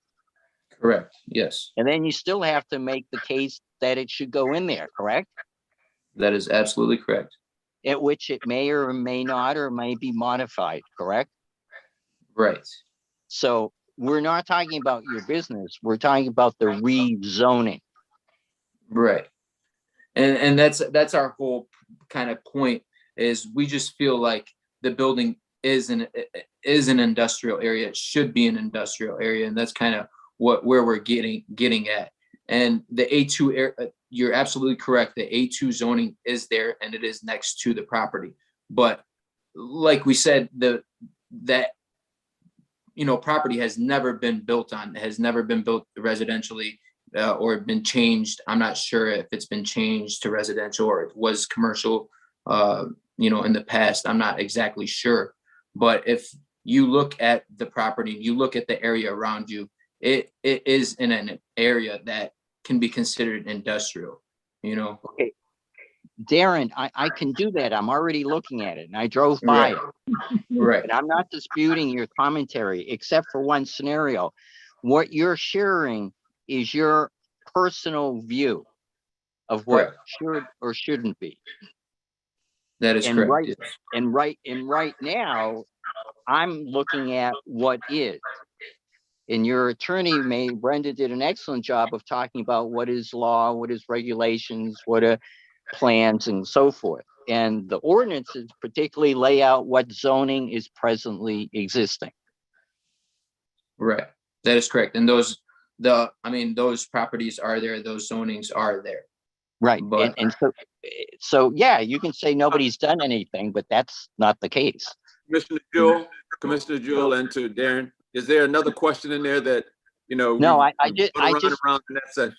So no, let's move on if we can. I'm done with my question. I just wanted to provide Darren as the applicant an opportunity to help me understand any particular specifics that he had regarding the rezoning, not the business.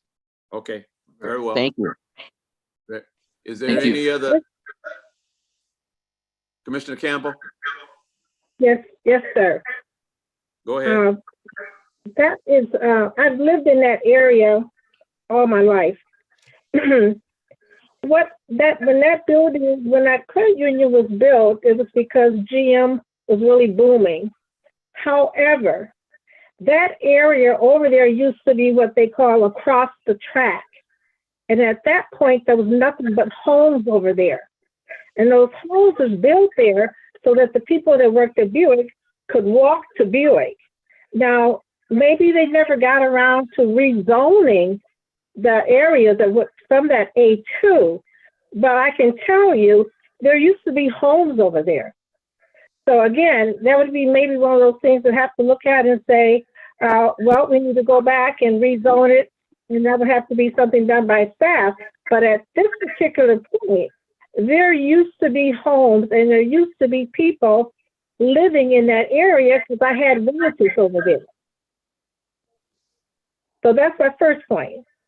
The second point is not too far from this particular parcel, across when you go onto Dort Highway and turn on to Stewart Avenue, there is a building there that has already have, I believe, it's called Flower of Power or something along those lines, if someone could look that up.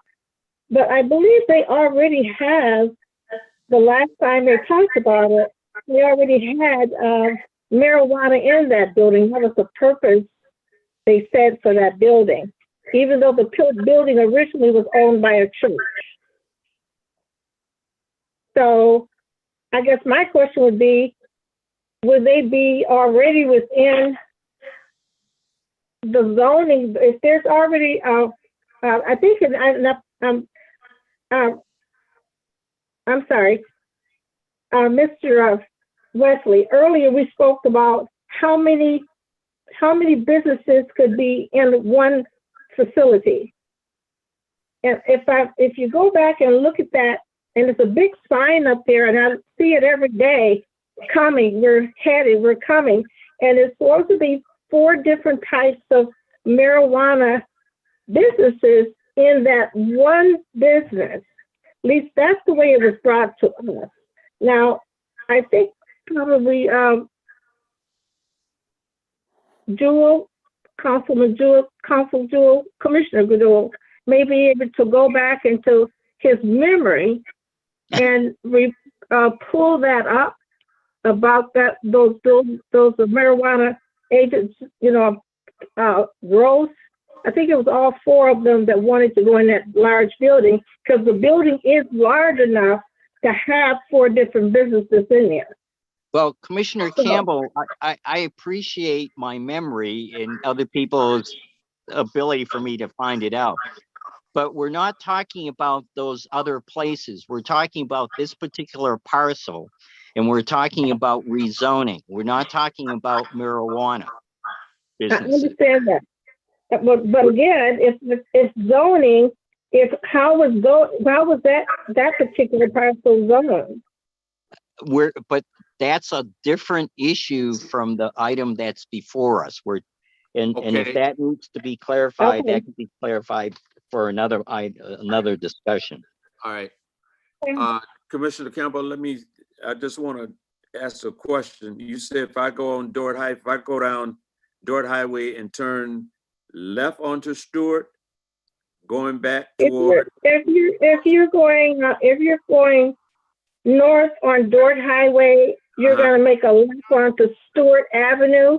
Okay. You're going to see you're going to come to a light, and at the next, before you get to the next light, there's a large building there. And I know because the church used to own that building that I was attending. You're talking about, that's where I think either Attorney Alex Hamo. Yeah, Alex Hamo has that building. That's on the other side of the overpass, on the other side of 475, which Yeah, is that's a ways from where we're talking about now.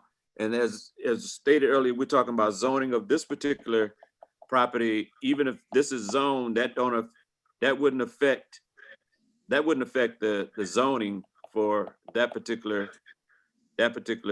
property, because that's where Alex Hamo, and it's another place right across from there that's also zoned for a facility, marijuana facility. But see, that's a whole different ball game there. So, is there any other questions from the commission to the applicant? Any other questions from the commission to the applicant? Okay, hearing none, I will open up the public hearing. Is there anyone in the public wishing to speak in favor of PC 21419, Darren Dado request for a rezoning from D6 to E to allow for a marijuana facility at 3801 West Boulevard Drive, PID 4732311018. Anyone from the public wishing to speak in favor? If so, push unmute in order to address the commission.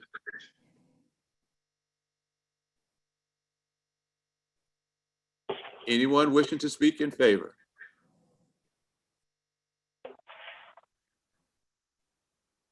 Anyone wishing to speak in favor?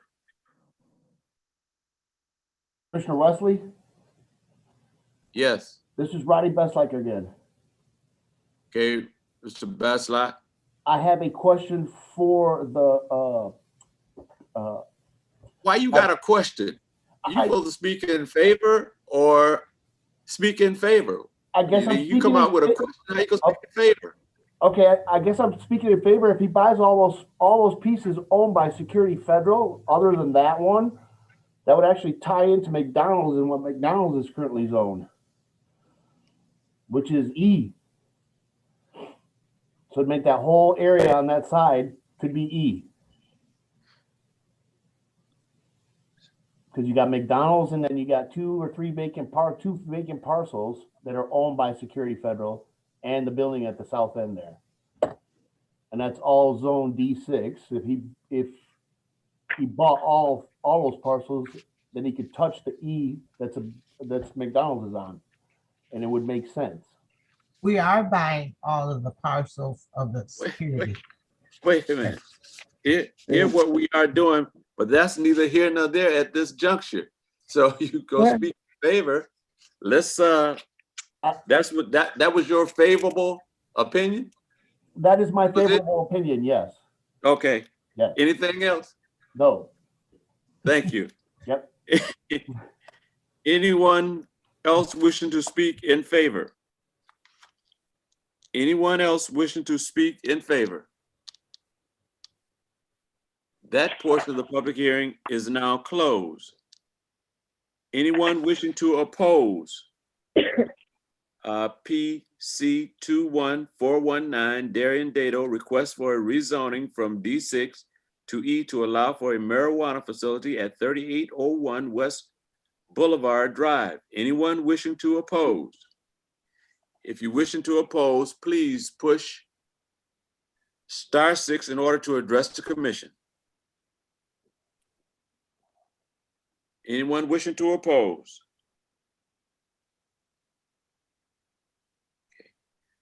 To the zoning administrator, have we had any communications, written or otherwise, concerning PC 21419?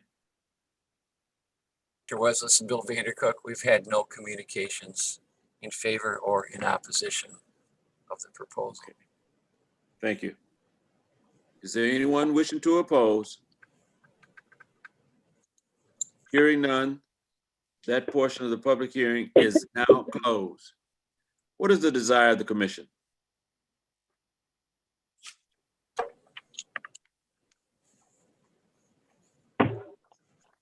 What is the desire of the commission?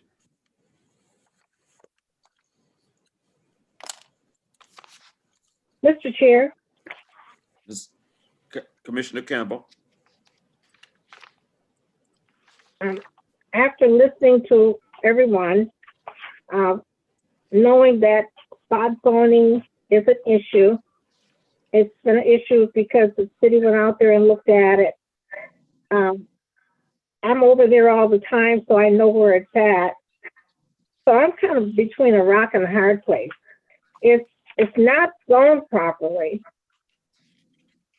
However, it would be, I think it would be income or it would be enhanced with that area because there's nothing there. And if they're willing to also look at the trailing park and keep that up, I mean, that's another plus.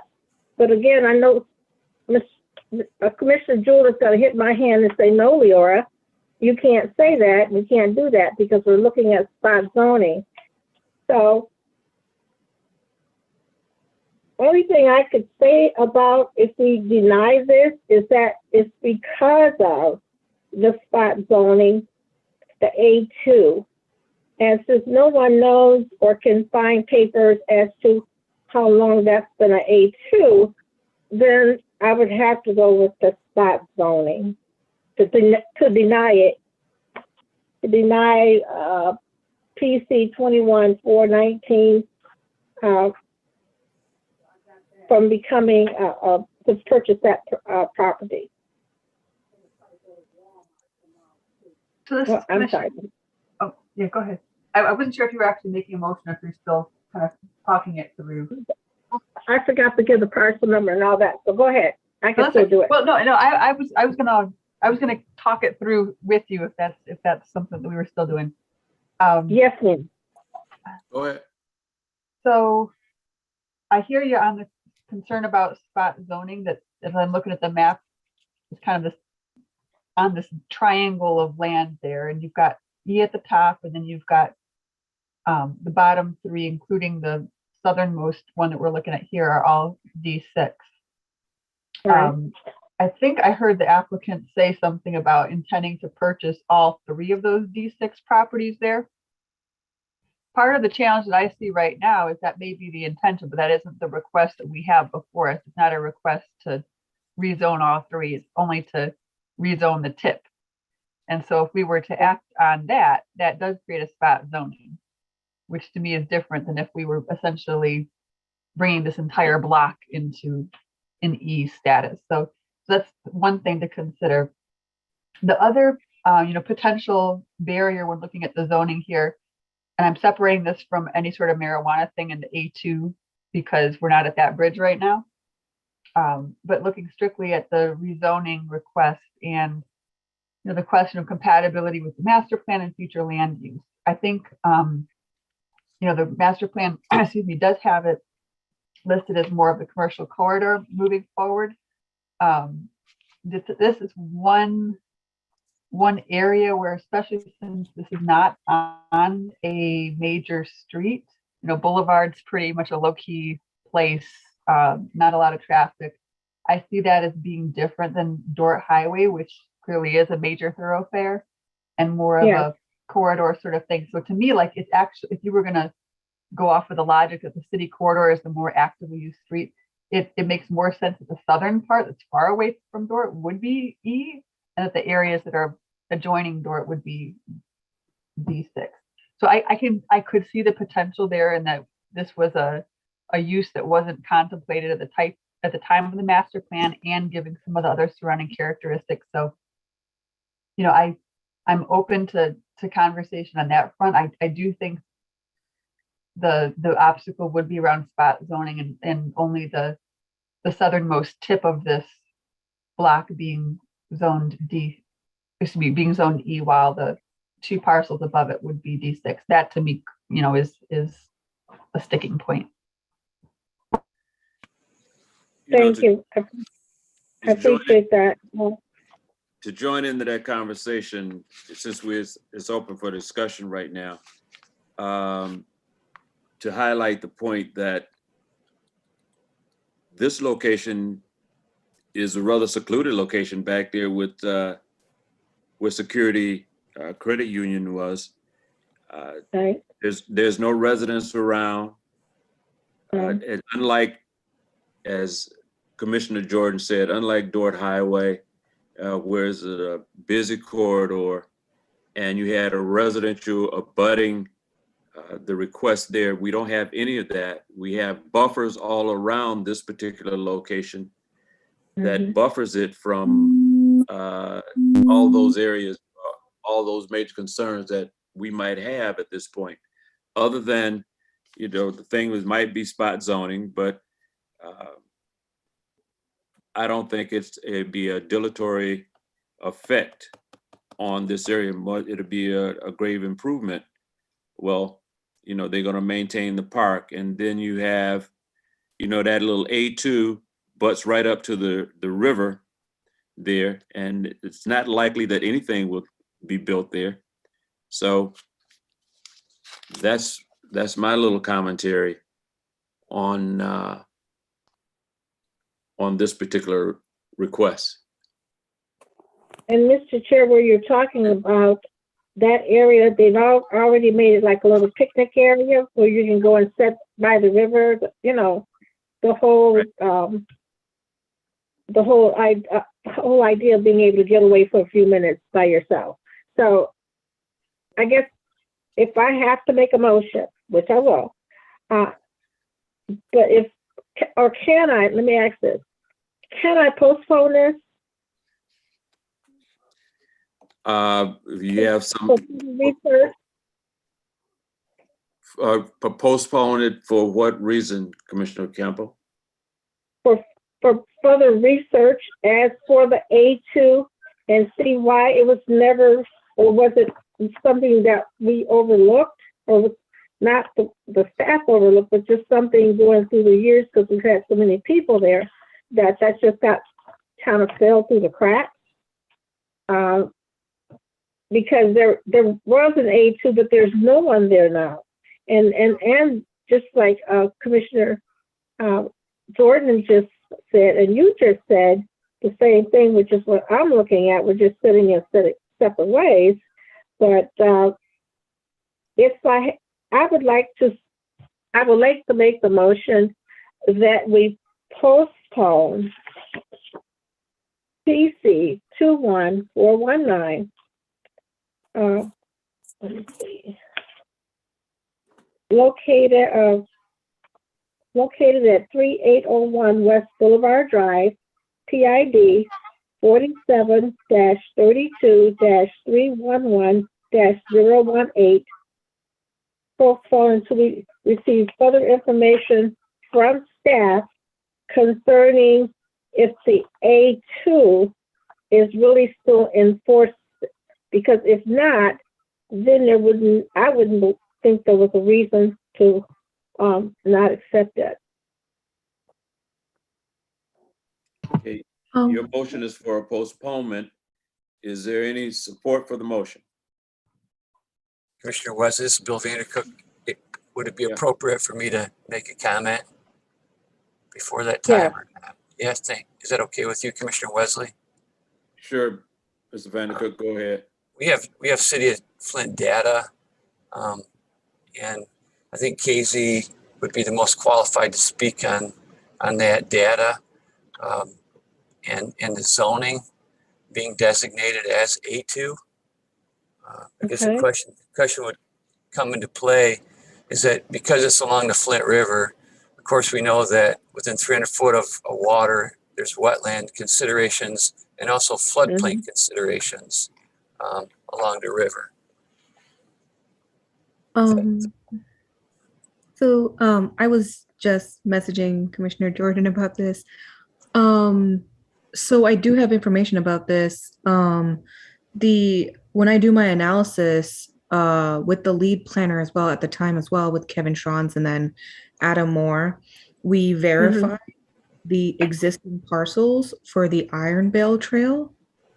And this was the parcel that was verified as part of the Iron Bell Trail that people used, like the residents to, like Commissioner Campbell has mentioned, benches and trails to like use recreational. So what was the finding, that it will stay A2, or it's not likely that anyone will ever build there, or what? That it would be considered like open space. Open space. Yeah. And this is Commissioner Jordan. So looking at the Flint property portal, that property is actually owned by the city of Flint. And so that was one of the reasons, because unfortunately our old, clunky 1970s zoning code does not have any open space zoning type. And so it's zoned A2 because my understanding is there's really nothing, it has to be zoned something. And that was kind of the lesser intensity, something to zone it. The new zoning code, if and when, knock on wood, it's actually adopted, that's envisioned as open space. And because it's owned by the city, it could be zoned as such. But this is one of those funky limitations that we're operating under an outdated code that does not serve our community's current interests and needs. And so I'll just, wanted to highlight that as one example of having an old code is really further muddying the waters here. That being said, I know that there has been a motion made and it hasn't yet had a second. If it's appropriate, I would maybe ask a question. I don't know if the appropriate person would be to Joanne or to Bill, but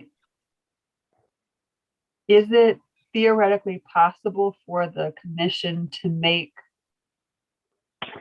a recommendation to approve contingent on some further action? For example, if the concern is around the implication of spot zoning, if it's only this southernmost tip of the triangle that's zoned E, would it be possible to make a recommendation contingent upon the rezoning of the two parcels immediately north, so that it would be resolving that concern? Mr. Chair? Commissioner Jewell. Yeah, go ahead. You were going to share something. I'll wait. I was going to talk to, refer this to the zone administrator Vandercook or to Attorney Gurley to say that another motion, because the motion that Commissioner Campbell was thinking about making, who has made, which has not been supported, for the idea of looking at making a motion, another motion, if this the motion that Commissioner Campbell have made on contingency, make a motion that it be approved on contingency that those two properties right at the end be rezoned open space. So, Mr. Just Chair, clarification, the question wasn't around open, it was around Mr. E Chair, that- a point of order. A point of order.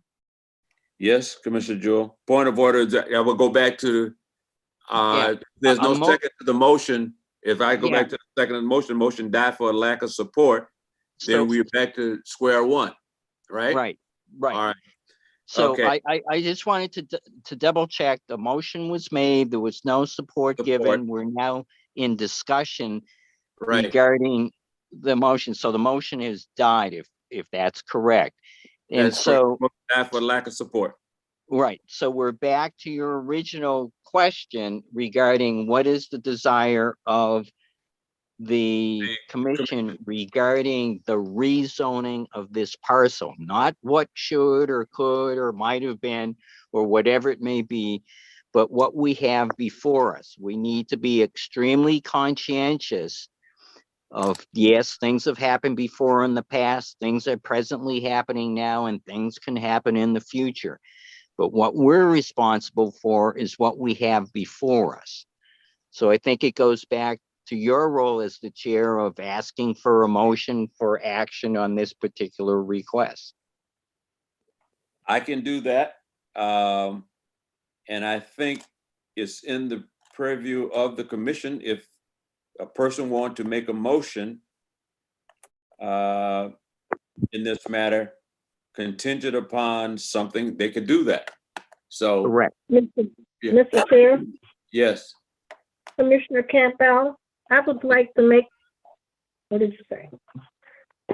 A recommendation on the contingency around the rezoning and also around Mr. the. Chair, I understand Commissioner Campbell's concern, but is it a recommendation to seek information, or are we doing motions? It's a motion. No, I hadn't finished my motion. Form it as a motion.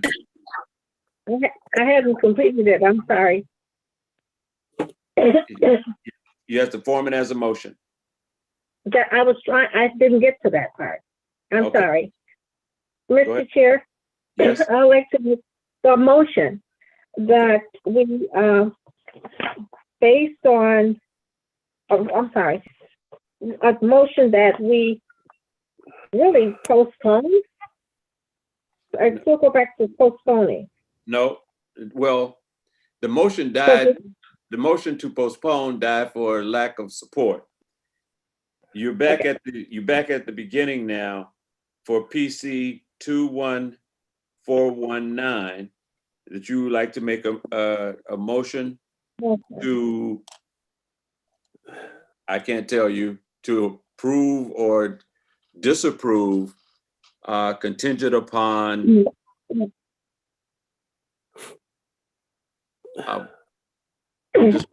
No.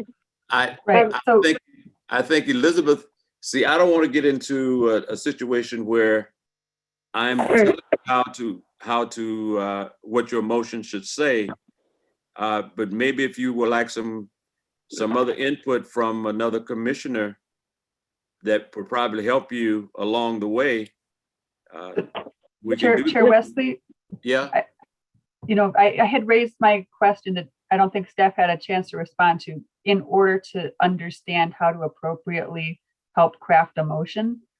I don't feel comfortable making a conditional motion without first hearing from staff that doing so in the fashion described is legal and appropriate. If there's an opportunity to hear a response to the question that I'd asked, then I'd be in a stronger position to understand the motion that may be on the tip of someone's tongue. Okay. This is Commissioner Ryan. Commissioner Ryan. As a commissioner, this is a rezoning situation, and I'll leave it open, but the bottom line is the current zoning, what is existing now. As a commissioner, that's what I think I have to look at. What is the current zoning? If you look at contingency, that could be possible, but as a commission, it's what it is now. Second of all, Bill said that it was out of compliance with the master plan, but there is no, there's the old zoning act. So that's another contingency. So I lean towards it being postponed to be looked at further. I don't know if postponement to be looked at further will give us any additional information than what we already have here. I think it, make a motion one way or the other. and let the commission vote on what they think is proper in this case. But can you Mr. make Chair? contingency? No. Mr. Chair, Yes, Commissioner Campbell, I will make the motion to deny. Excuse me. My sinus is starting. Parcel number 47-32-311-018. Because of, or the findings is because it's spot zoning. It is right now, well, just spot zoning, and that is so it does not comply with the master plan.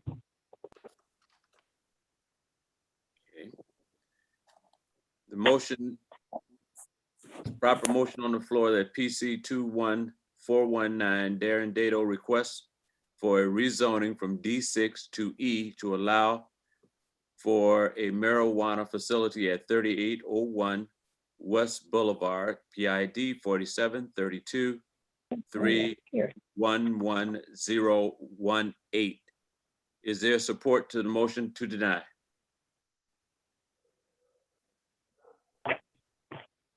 Is there support for the motion to deny? I'll do, this is Commissioner Jewell. I'll make a motion to I'll support that motion. It's been moved and properly supported. Any further discussion? Any further discussion?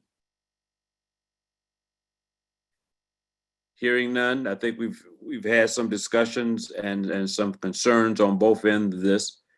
Hearing none, I'll call for the roll at this time for denial of PC 21419. Darren Dado requests for a rezoning from D6 to E to allow for a marijuana facility. Roll. Commissioner Ryan, Yes for denial. Commissioner Campbell, No. Commissioner Blower, Mr. Chair, point of order. Yes. No Campbell to made a deny. motion. Yeah, Commissioner Campbell made a motion for denial. And then she said, And, no. and I just heard her say no. Is she saying no to her own motion, or is she saying yes to denial? She said no to her motion. I said no to the denial. I can do that. Yeah. Correct? That, Okay. yeah. Thank you. Go ahead. Commissioner Blower, Yes. Commissioner Jewell, Yes for denial. Commissioner Cook Hawkins, Commissioner Sorensen, I support the motion. Commissioner Jordan, No. Commissioner Wesley. No for denial. What's the count there? I missed something. It's for, mine is no for denial. We had a yes for denial. We have 3 yes for denials. You had 4. 4 yes for denial. 4 yes for denials, 2 no for denial, or 3 no for denials, and 1 as absent.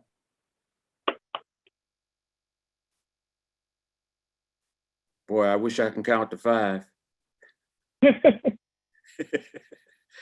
So it's a 4-3, right?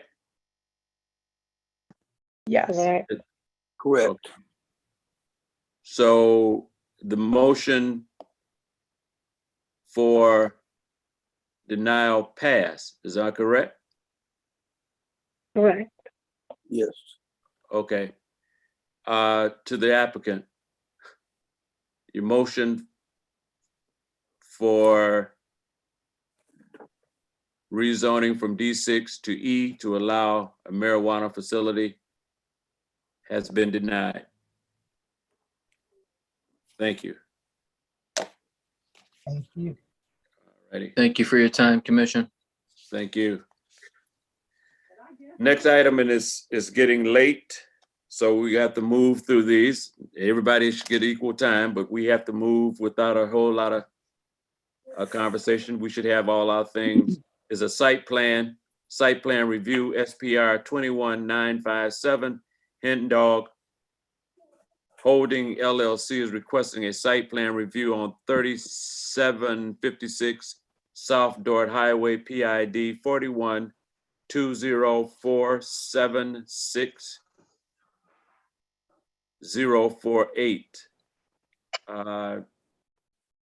Is the applicant present? Yes, I am.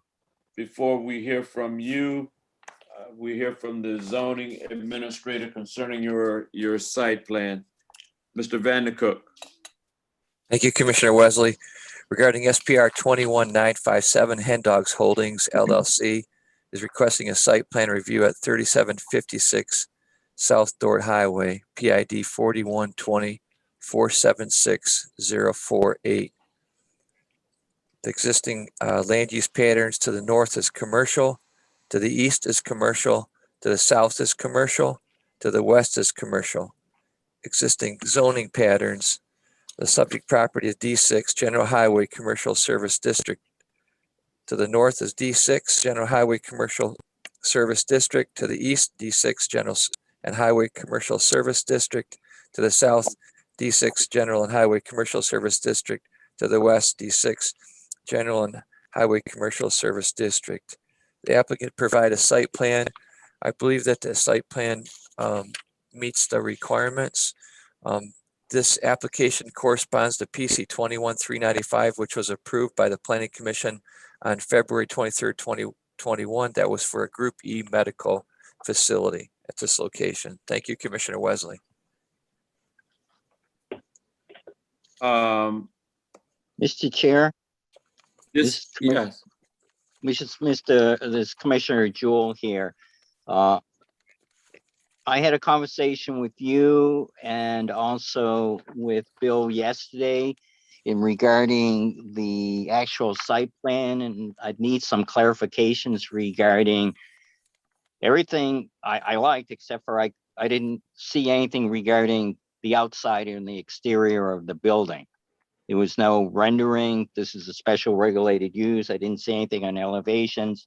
Mr. Vandercook said he would follow up on that and he would touch base with you. And if he could give us an update before we proceed from the applicant, that would be helpful. I had a discussion with Mr. Vandercook concerning the exterior of the building itself and the elevation. So, Mr. Vandercook, you wanted to address that issue? Thank you, Commissioner Wesley. On sheet C1, the front cover, the applicant has identified maximum building height allowed is 30 feet, the existing building height being 20 feet. On the site plan itself, it shows us an existing one-story building. The applicant isn't proposing any changes to the building at all. He's just gonna repaint the facade. And I believe that due to that,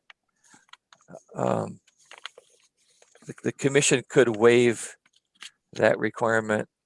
The applicant also has and can provide photos by screen share of the facility. And I hope that's adequate for the commission. Yeah, this is an existing building. When I used to be a restaurant and looked at it, and there's no proposed changes. So it'd be my recommendation, if no other commissioners have an objection to it, that the facade, it will be the same that was the existing. But the applicant do have, as I understand it, photographs of the exterior of the building for those of you who are not familiar with it. if the commissions want to. Mr. to Chair, get that. Yes, I'm comfortable with that. However, part of, and I'm looking forward to hearing from the applicant, but part of my inquiry will be made regarding, this is a special regulated use. This is the site plan for a new facility, even though it's in an existing building. And again, for me as a commissioner, I do not have anything that will show me what the outside is going to look like, whether it be changes or not changes and so forth. So I just wanted to make that, verbalize that, and look forward to hearing from the applicant. okay. To the applicant, tell us about your site plan, please. Sure. I'm Anthony Morogi, actually, and I have my attorney on this as well, Mikey Buhura, and my engineer Roddy, as well as the owner Daniel Soroki. We're going to keep the outside pretty much the same, except for really cleaning the building up outside. Maybe do some. We're going to paint the whole building, do some stucco. Not too many changes at all. Just make it look new, fresh, and new. You know, a little more refreshed and updated. We're going to fix the parking lot as well as the parking lot. Take some photographs or okay, as well as asphalt the parking lot. And stuff. Right. Will you share photos of the outside exterior of the building? If I may, Yeah. my name is Daniel Soroki. I'm the property owner. I think if I can bring up the screen here, I can show you what the building looks like from the view of an elevation. I'm going to try to bring it up here.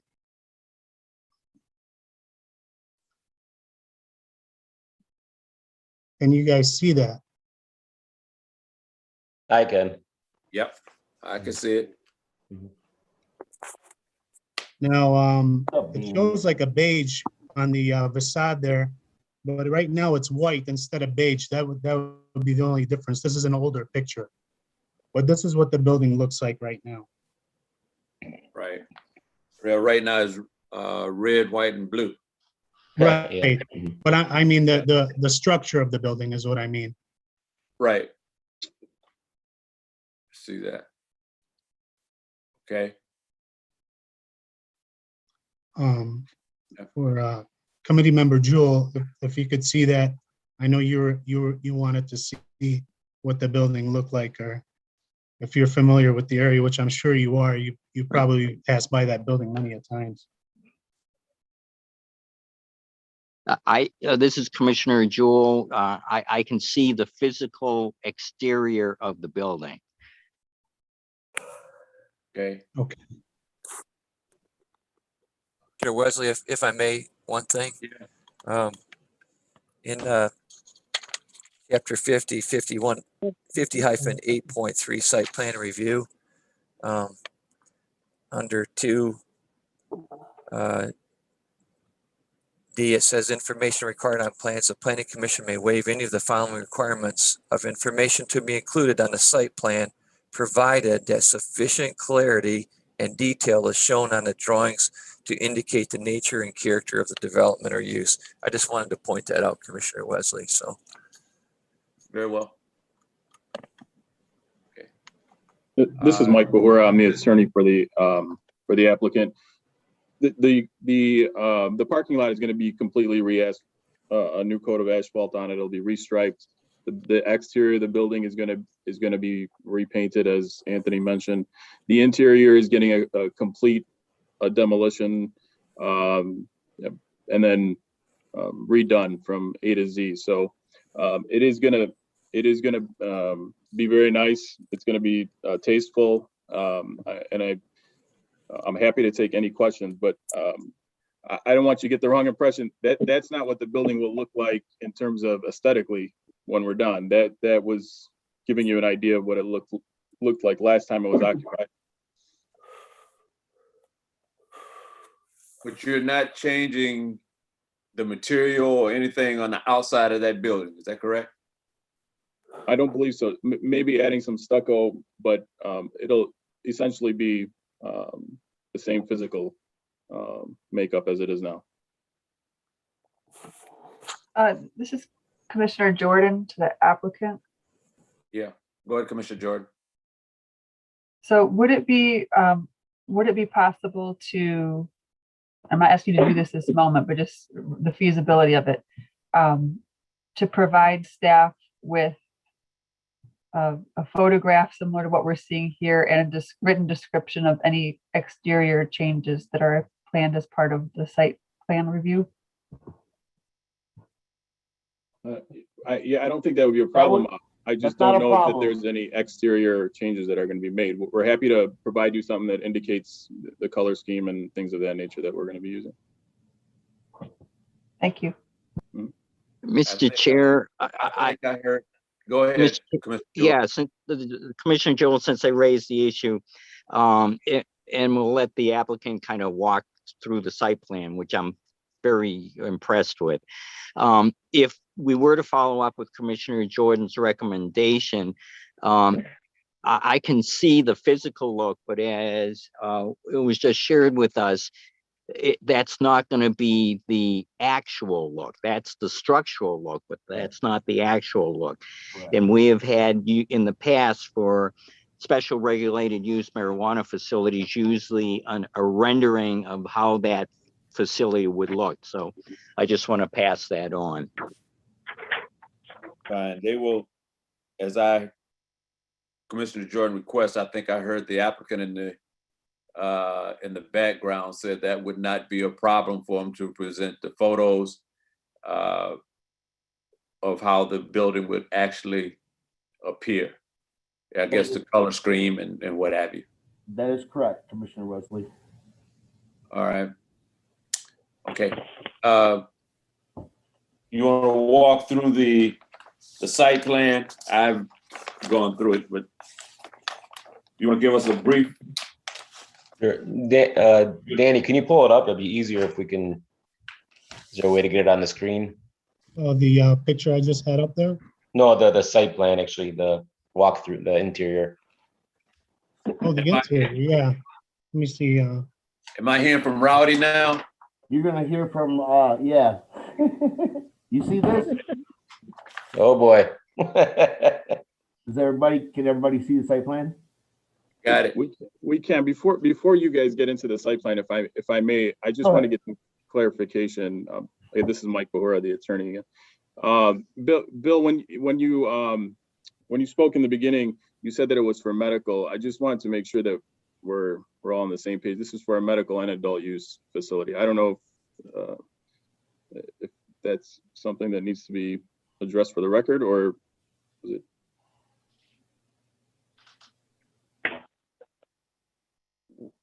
You've already been approved for what? For both. Okay. All right. Am I off mute now? Yeah. Commissioner Wesley, this is Bill. Yeah. Yeah. So we have we have an Go ahead. application in for adult use here. This is a site plan to approve right now the medical. If there's no changes this afterwards, we can consider administratively approving the adult use. Okay, yeah, fair enough. Understood. Thank you. Thank you. Okay. Rowdy, you up? So yeah, this is an old Mexican, it was a Mexican restaurant. From my understanding, it was a Pizza Hut back in the day too. Yes. So yeah, the parking lot's kind of warped, and we're gonna cold mill and resurface the whole parking lot, add some bushes, paint it, clean it, fix the roof, basically update it, throw some landscaping in there, and restripe it. We adding one more new light. We're gonna have security all over the building and on the light poles. And we also put in a new dumpster. We had to fix the wall that's back there. So there is some upgrades. It's gonna look a lot better than what it does right now. And we will provide you basically a drawing that kind of shows the color schemes and everything.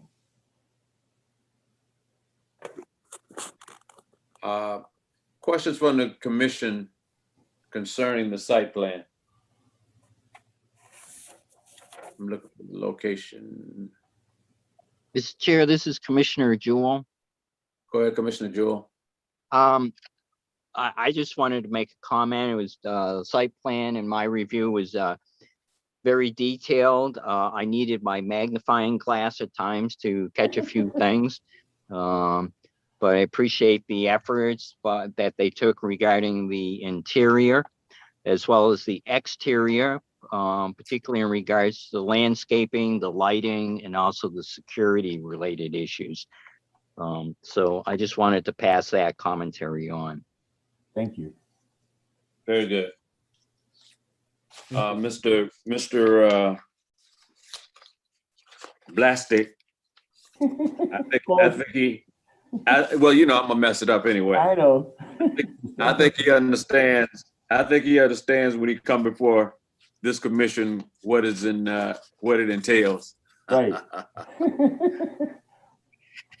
So Is there any other? This is basically the floor plan. The green area, of course, would be where the patients are allowed. The red areas where they're not allowed. And like I said, for the most part, we're not changing much of anything to the exterior. We are going to have to close a couple windows. I know that. There's a couple doorways that we'll have to end up closing and securing. But other than that, again, we're really not changing too much of the exterior. The interior, as you can see, we're kind of relaying out this whole thing, opening it up a little bit. Okay. I see that. Got that. Commissioner Wesley, just Vandercook. just so that we're clear, if there are changes other than these in the future, doors, windows, that will have to be approved administratively with your oversight for the building department to have a corrected plan. Yes, I talked to the building department the other day. We're gonna have to come back with mechanicals, electricals, and some HVAC too, before they actually issue a building permit. He requested all these things. Okay. All right. Mr. Chair, this is Commissioner Jewell. Looking at. I'm a little bit, I'm a little bit confused by the last conversation with Rady and Bill. Does that mean that what we're looking at now is going to be changed? No, not changed. The building department is looking for the final construction interior plans, which would be the electrical, how the electrical is going to be handled after we gut it, the walls, the HVAC, and the plumbing. Okay, so what we're looking at is what it's going to look like when it's done. Correct. Yes. And regarding the, excuse the expression, the infrastructure of getting there is what building department has to double check. Correct. All right, thank you. All right. Any other questions from the commission to the applicant? Okay, thanks, guys. What is the desire of the commission? Mr. Chair, this is Commissioner Jordan. Jordan. I'll make my motion, and then probably after we vote, I'm going to have to hop off. I got to get my kiddos ready for bed here. Okay. It's my curfew. So I would make a motion to conditionally approve SPR 21-957 Hen Dogs Holdings LLC requesting a site plan review at 3756 South Dort Highway, PID 41206048. That it be approved conditional on providing staff with a diagram of what the exterior is going to look like so that we can get that taken care of. Support. Okay. So moved and properly supported that SPR 21957 Hen Dogs Holding LLC is requesting a site plan review at 3756 South Dort Highway, PID 4120476048. Any further discussion? Commissioner Jordan, with that condition, it's my understanding that that would then be reviewed by staff and by the chair. Yeah, I think, sometimes we've insisted that the chair review it, and other times I think it's been staff that reviews it. I guess I don't have a particular concern I don't that have a arises. problem. Yeah, Bill usually calls anyway, and I'll go down and review it with him to make sure Right. that Very good. Rowdy did everything he said he's gonna do. My concern is, because people always ask me, well, what is it gonna look like? Is the way it turned out the way that you guys approved it? So I just want to make sure all the bases are covered. Yeah, okay, very well. Any other further discussion? Hearing none, roll for approval with conditions. Commissioner Ryan, Yes, with conditions. Commissioner Campbell, Yes, with conditions. Commissioner Blower, Yes. Commissioner Jewel, Yes, with the conditions. Commissioner Cook Hawkins, Commissioner Sorensen, Yes, as presented. Commissioner Jordan, Yes. Commissioner Wesley. Yes. To the applicant, your site plan plan has been approved with the conditions for the administrative review to see that those conditions have been met. Thank you very much. Thank you. Thank you, guys. Thank you, everyone.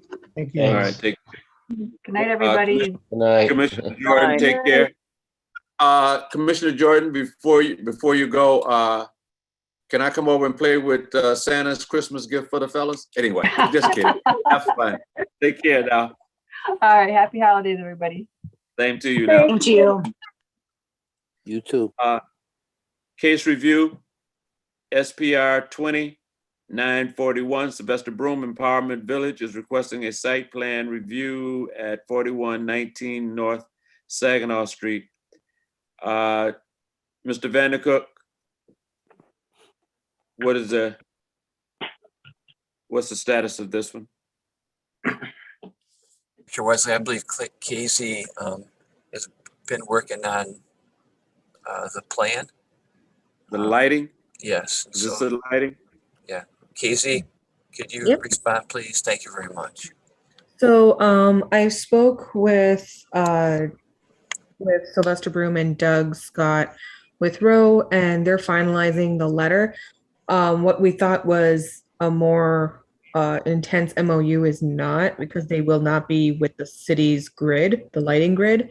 So they're going to finalize their letter, which will mention about the maintenance of the lights in their parking lot, and then letting us know that, and providing us the invoice that they will have with consumers, with Sylvester and consumers getting their own, being on their own grid for the lights.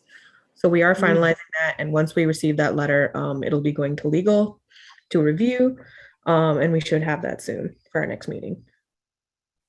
So we need to put this back on keep it on the agenda until at least our first meeting in January.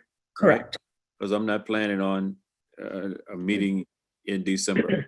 Correct, and we should have that soon. Mr. Chair, Commissioner Jewel, Go ahead, Commissioner Jewel. as you and my colleagues understand, I always have concerns when people say soon or we're working towards it. The final agreements were to be presented this evening. It appears that it's still in process. Can staff actually give a time for completion? Yes, so today I gave them the final comments. I should receive those with a detailed map of the streetlights and the specs of the lights in the parking lot by Friday, the 17th. And then we should give legal at least a few days, maybe 2 to 3 days, so 22nd. Then we have the holidays coming up. So on the 27th or the 28th, I will have the finalized letter. So Agreement. January, first meeting in January 11th, I think it is. 11th. So that information should be here. Yes. So January 11th is our control date, Commissioner Jewel. Thank you. Hi, this is Suzanne. I appreciate those date certain. I just want to be very clear that these are still estimates. I mean, we are looking towards getting it to you by January 11th, but it is dependent upon several factors that are outside of planning and development's control. So I do understand and appreciate Commissioner Jewell, your desire to have a date certain, and that I think is the closest, but I'm, very cautious about issuing that because we are waiting for other people to provide us information and also dependent upon other people's calendars. So I want to be respectful of that, but we will make all attempts. So there's a caveat there. We will make all attempts to have that, and that is the goal, January 11th. But I'm just trying to be clear that there are some factors that we're dependent upon. Some factors that you don't have absolutely control over. Exactly. Okay. Which is why we usually lean to being cautious about dates that we can provide to you. Right. So just being clear about that. Moving right along. Mr. Chair. Now what? I appreciate the commentary by Suzanne and the work of the staff. I think it needs to be communicated to those who need to be following up that the Planning Commission has set a deadline, is looking forward to information at a particular point. So I'll leave that within your purview, Mr. Chair. Thank you. So, not to drag this out any further, to Suzanne, would you convey that deadline date or the date that we're looking to have this back before us, the January 11th, to Roe and to legal? I'm sure I see Attorney Gurley is still on the line, and I know she's, had to wait the things are handed off to them before they get back to it. But as a control date, we're looking at January 11th. Moving right along. SPR 21947, Sozo Health is requesting a site plan review at 1101 Robert T. Longway, PID 4109251000. Mr. Vandercook. Hey, Bill. Hey, Bill. Hey, Bill. Okay. Yep. Oh, Bill. I'm talking, but I couldn't hear you. Okay. All right, get off mute, Bill. Commissioner Wesley. Bang off that mute building, that Thank mute you. button. Let's go. Appreciate it. Joanne Gurley got a hook out for me. I got to move. Coming. All right. On April 13th, 2021, the Planning Commission heard Sozo Health site plan review. Commissioner Jordan made a motion to approve this, but it said that in the motion that the current landscaping plan is what they're proposing to keep. Should the landscaping plan change in the future, they would come back to the Planning Commission. I've submitted to the Planning Commission proposed site plan, which I'm hoping that if you've looked at this, some of that site plan landscaping goes out into the adjoining lot to the north. And I'm hoping it's something that we can ask them to revise, and possibly this could be done administratively, but I don't believe that the landscaping should end up in the adjoining property to the north, which could interfere with ingress, egress, parking.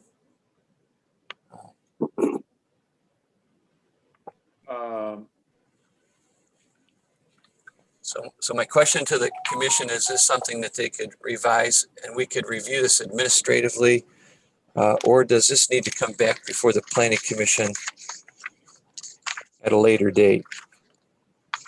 I'm looking at the Longway Boulevard to the north. You talking about that little peak out at the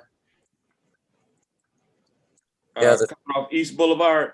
Yeah, it's a triangle piece along along the northeast border line of that triangle, northeast. So going up to the north, they've got a proposed row of trees coming through there. That's going over into the farmer's market, the old farmer's market? That's correct. Yeah. Okay. Yep. Farmer's market? I don't see a problem with any of the other landscape that's being proposed, but this proposal that they have here could encroach. Okay, Okay. I see how they got that. And those are supposed to be trees. East trees. Okay, that's something I think they can adjust and we can, if there's no objections to the commission, I have a problem reviewing that. If they can redo that little piece right there, I can see how it would encroach. I don't know, they're doing something with the old farmer's market right now too, so yeah, I don't have a problem with that. Is that, well, the parking over there, is those handicap spaces? Oh, yes, there's That's right. handicap spaces on that one side, so, not the ones, Okay, yes, yeah, it'll encroach out into the handicap parking area. okay, I don't have a problem with that. Mr. Chair, this is Commissioner Jewell.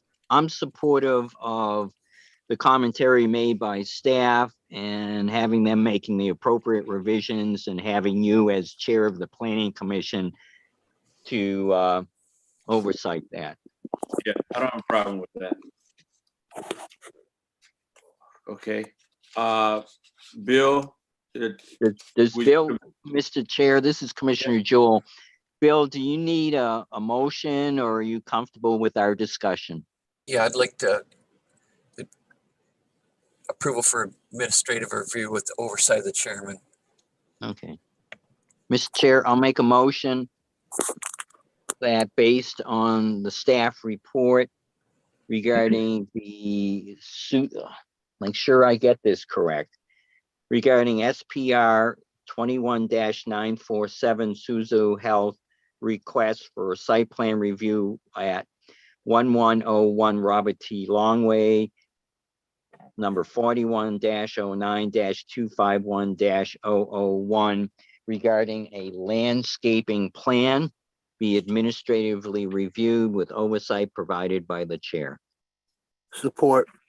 Moved and properly supported. That this matter be reviewed administratively. Get up here. Get up there. Ooh. We're gonna piss me off. That this matter be reviewed administratively with oversight by the chair. Any further discussion? Hearing none, roll. Commissioner Ryan, Yes. Commissioner Campbell, Yes. Commissioner Blauer, Yes. Commissioner Jewell, Yes. Commissioner Cook Hawkins is not here. Commissioner Sorensen, Yes. Commissioner Wesley. Yes. Okay. Okay. All right, next item is reports. Status of the draft zoning ordinance. Suzanne Wilcock. I'm here. We are actually still planning. Sorry, we are actually still planning for a January rollout. I've had conversations with City Administrator Clyde Edwards, just to make sure, as you recall, one of the items that wanted to happen, that the city clerk wanted to happen, was to have an overarching meeting with all of the council members, given that they are a new council, before we started having 2-on-2 meetings just to introduce the new council members to the zoning ordinance.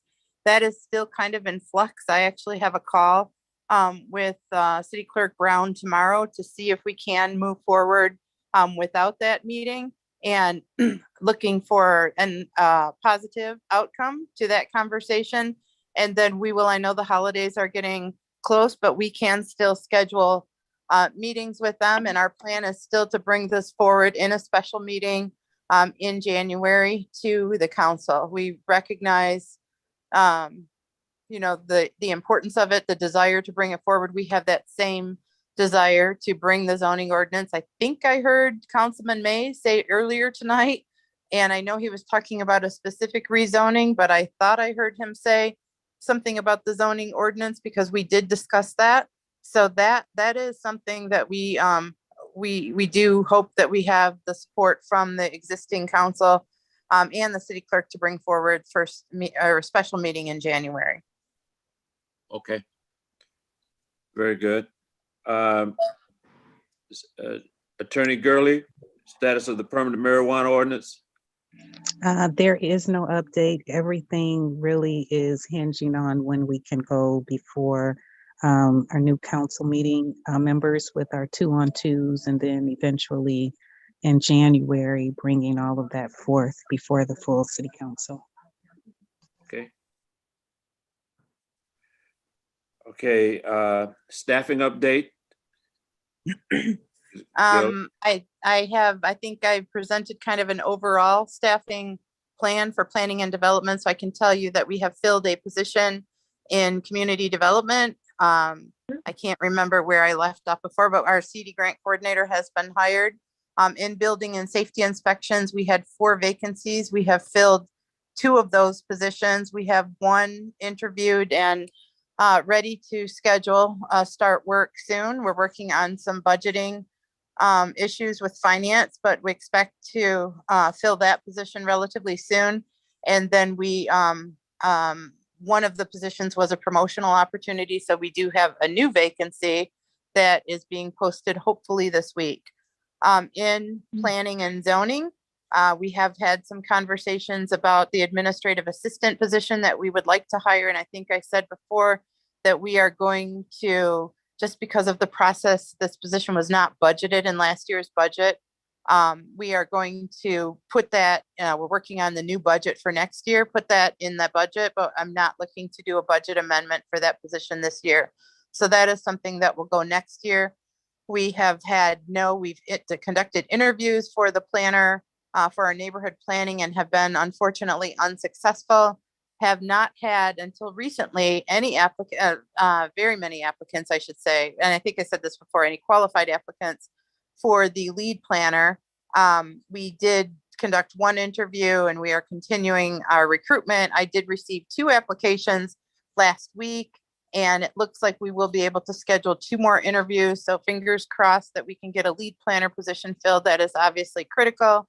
And then the same thing in CED, we still have an administrative assistant position that needs to be posted and filled. So there has been some progress. The biggest progress, I think, for planning and zoning is that council did approve the contract with Rowe last night. So I completed the change order today. It's being routed. We are hoping to have this executed and a purchase order by Friday. Everyone is kind of aware of the urgency of this because we would like to keep Rowe working over the holidays. Corey has some time. We have some work. It's a good fit. So we're trying to keep that going. And that was great news for us last night, the approval of that contract. So that's the update on staffing. Okay, Choice Neighborhoods, you want to continue? I don't have much to report on this. And I should have said this too. We still have a vacancy in the Choice Neighborhood coordinator position. No one has applied for that. But the program is moving forward. Council also approved 2 resolutions last night for funding to move the phase 1 and phase 2 funding. Phase 1 is complete. Phase 2 construction is expected to begin in the spring. We continue to have regular meetings with Flint Housing Commission and Community College, but we are really looking for a choice project coordinator. That is a crucial position to keep this program moving. So that's with the departure of Kristen, that's a significant gap also in planning and zoning that I should have mentioned. So, the other update with that is that Commissioner Jordan had mentioned this last time, and I have brought it up to the Flint Housing Commission about, I think I provided the summary that we provided to the steering group, and I brought it up to the Housing Commission, our Housing Commission partners, about having a in-person or Zoom meeting with the steering group again to present this information more formally. And that's something that we are going to continue to discuss, but it looks like that might be happening as well, most likely in January. The next item is mine too, Michigan Association of Planning memberships. You all had shared with me that all of you are interested. We had identified which members actually have memberships. That's Commissioner Blauer, Commissioner Wesley, and Commissioner Jordan. Everyone else that was at that meeting indicated an interest in becoming registered as a MAP member as well. So we are reaching out to our Historic District Commission and our ZBA as well, so that we can register everyone at the same time. The HDC has a meeting Thursday this week. That's something we will bring up to them, and it will also be brought up to the next at the next ZBA meeting, and then we will register everyone at the same time. I think that concludes my portion. Okay. Educational update, Mr. Vandercook, I understand you got something you want to share with the commissioners? Yeah, first regarding Commissioner Wesley, regarding educational updates, right? The commissioners had discussed a need to have updates on places of worship, marijuana now as an industry and an economic development factor, the state of Michigan regulatory updates regarding marijuana, a review on the guidelines for commissioners' motions making and decision making, possible delivery method of current event topics to commissioners other than emails without violating the Opens Meeting Act, affordable housing overlay districts, differences between the commission's decisions during the Phil Schultz case with the Salvation Army and the Dort Highway case with the Salvation Army, and then definitions of a lounge. If there's any other educational updates that the commission would like on the list, please email those to me or contact me. Tonight, I just want to give a little overview of what the definition of a lounge is. A lounge can only find in the City of Flint Chapter 50 zoning ordinance just one time. It's mentioned as a cocktail lounge in 50-46 2. Merriman's Webster defines a lounge as a place for lounging, such as a room in a private home or public building for leisure activities. A room often combining lounging, smoking, and toilet facilities. I talked to Commissioner Campbell for quite a while today just to get some insight on what she was looking for when she requested that we do an educational update on lounges. What we have is we have individuals throughout the city that they come up with a term, a definition of something that they want to do. They want to have a lounge. They want to have a lounge that they can lay around in or smoke in or drink in. Oftentimes the lounges don't meet city code. Other common names of business facilities used that are not defined as use types under the current code would be members only clubs, right? Or meeting places where members only clubs, you may smoke or drink, or meeting places, you may bring your own booze, and who knows what else you can do there. So we have names of facilities that are found under current code, which would be permitted: entertainment, hall for hire, nightclubs. So really, as I talked to Commissioner Campbell, this lounge thing started to turn into like the Pandora's box. Many people in the city feel like that they can put a term, a definition on something and just move forward that doesn't meet code. And that starts to affect the public health and safety and welfare of this community. It starts to unweave the moral fabric that we have or that's needed in this community. So what we really need to do is make sure that we work with applicants in pre-developed meetings. We determine what the need is, what the use is, what the zoning district is, right, of the use. make sure that it's appropriate, then determine what the principal permitted uses are, the principal conditional uses are, the prohibited uses, the required conditions, and then in determining in the use, just being what they're calling a lounge, is that actually a special regulated use, right? And so we're this term lounge just laying around, it starts to blossom on us, right? And we see this all the time, individuals coming in that all they want to do is just do a lounge. So we have several sites now throughout the city that I've been discussing with commissioners that they're aware of, that there's individuals that they just have a lounge. So what we need to do is, as a zoning division, go out to those sites and determine actually what the use is. Is it a hall for hire? Is it an entertainment place? Is there a use type that we can classify them in and help them to get the proper zoning? Or is it possible that they don't even have enough parking? You know, they're too close to a residence. So a lounge is just a definition that in the code, again, only refers to a cocktail lounge. And so there's a lot of other definitions that we could look at and, you know, make a determination whether that's a use that we could actually classify or not in the zoning code, and then be able to help someone to understand how to zone it and if it's even possible to zone. So thank you, Commissioner Wesley. I hope that answers the question for Commissioner Campbell. Commissioner Campbell, are you still there? And would you like? I would like to thank Bill.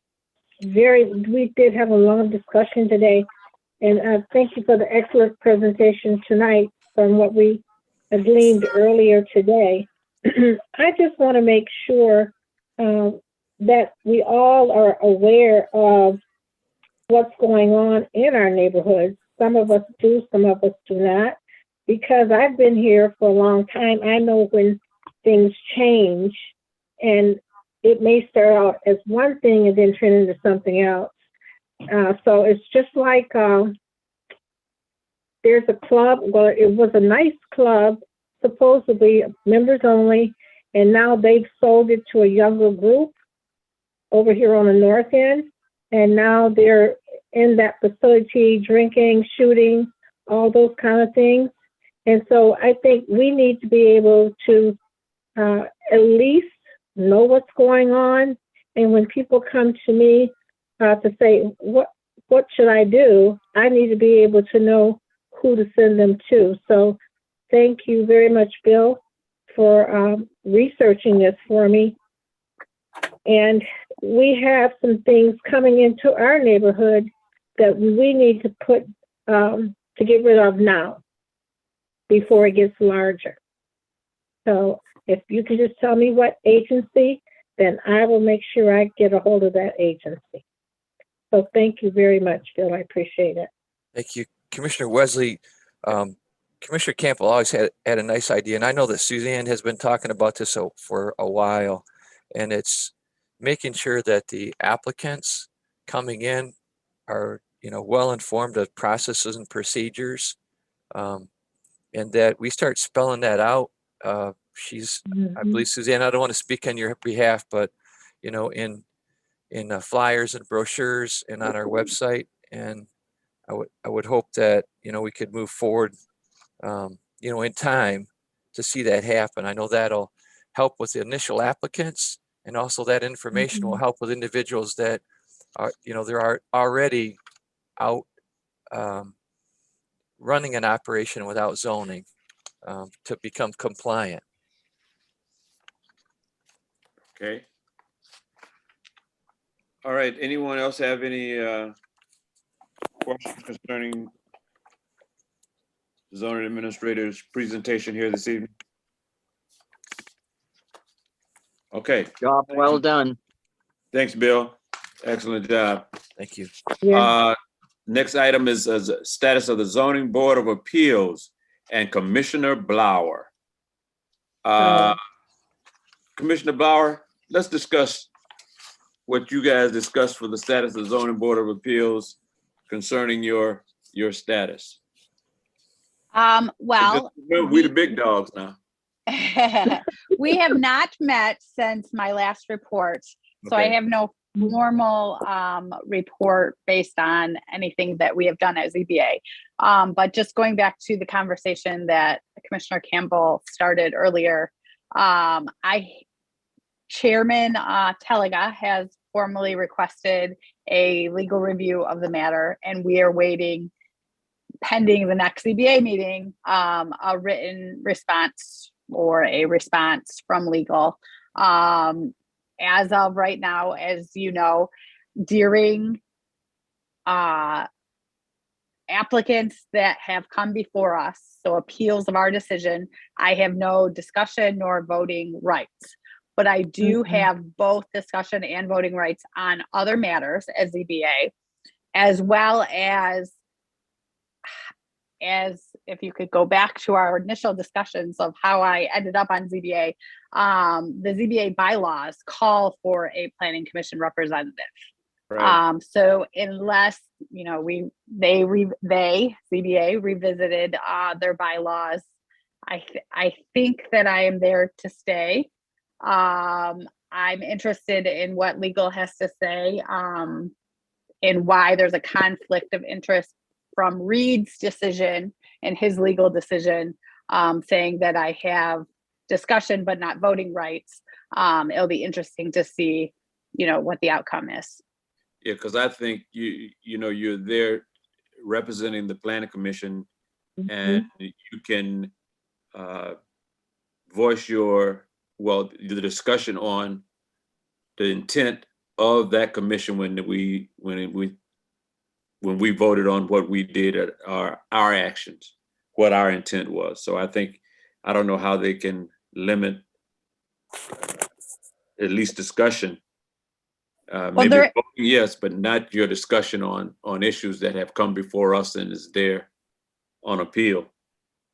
Correct. Definitely the last couple of meetings have been very frustrating, with no discussion during the cases themselves. So I feel like there have been things that have been brought up that were inaccurate. Staff has done a fabulous job of kind of stepping in and making sure that the applicant, you know, presents only what was presented to us and clarified any questions for them. And there have been numerous discussions outside of the cases, just where there's overlap between the two bodies, that I've been able to participate fully in those discussions and bring to them kind of our working knowledge, and as things change, another voice to kind of what's going on with the big picture. Okay. Attorney Gurley, are you currently looking into this, or are you part of the discussion for that? Yes, I am looking into this area. Okay. Yep. Alrighty. Figure out how to get quick, so they kind of quick, but if they could. You're breaking up whoever's talking right now. Is that Commissioner Blower? Nope, I believe that was Suzanne. It was. Sorry about that. All right, so then mute. Okay. Is there anything else with that one? Mr. Chair, my concern is that Commissioner Blower is doing a service, an excellent service on our behalf, and for her to go to a meeting and not be able to discuss it and let them know why they need to be turned down, because she's the one that's being turned down or who goes there. So I just her time alone in her profession, I just want to make that sure that I know she's going to do it and go follow through and do an excellent job. but I will make sure that she's also being able to do input on our behalf. Yeah. So thank you. I appreciate yeah. that. I agree, Commissioner Campbell. Like I said, it has been frustrating, but I don't want to put the city or our decisions in jeopardy until we get an official review from legal. Yeah. Okay. Well, Miss- glad to Mr. Chair, this is Commissioner Jewell. Yes, Commissioner Jewell. Again, kudos, Carol Ann. It's my understanding, because I had a couple of side conversations with Bill over the past several weeks, and it's my understanding, and Carol Ann, you can confirm or not, that the staff actually plays the role of representing the planning commission in what we've decided, how we decided, and what is and the manner in which we brought about, and clarifying any of the information. Is that correct, Carol Ann? To an extent, yes. The staff has been providing information to ZBA of planning commission's decisions or answering questions. Yes. And just as food for thought, it may be appropriate at some time, Carol Ann, for you to maybe have a conversation with Bob as our chair regarding what you might see as gaps, GAPS, in that process, so that for Bob in his role as chair can get a good handle on appropriate representation, i.e. if staff is fulfilling that, that's fine. If there's a gap in what's occurring in regards to our recommendations, then maybe that also has to be addressed. Just some food for thought. You got a lot of food for thought when it's going to what the Bob Western can do. Okay. Chairman Wesley, as chair, we just love the chair that you hold. Well, yeah, you give him a lot tonight, that's for sure. Yeah. Anything else that anybody for the status of the zoning board of appeals? I think we're looking into it. Legal going to have their opinion, and I'm sure through their research they're going to look back at what Reed's opinion was at the time, and give us a solid foundation for our representative there. Now, maybe Right. not to vote, but to have some say or some clarity as to why the commission voted in the way they did, or with those items that come before them. Okay?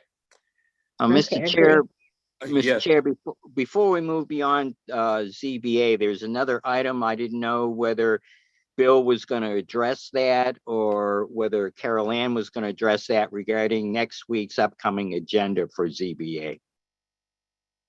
Next week? I do believe that meeting has been canceled.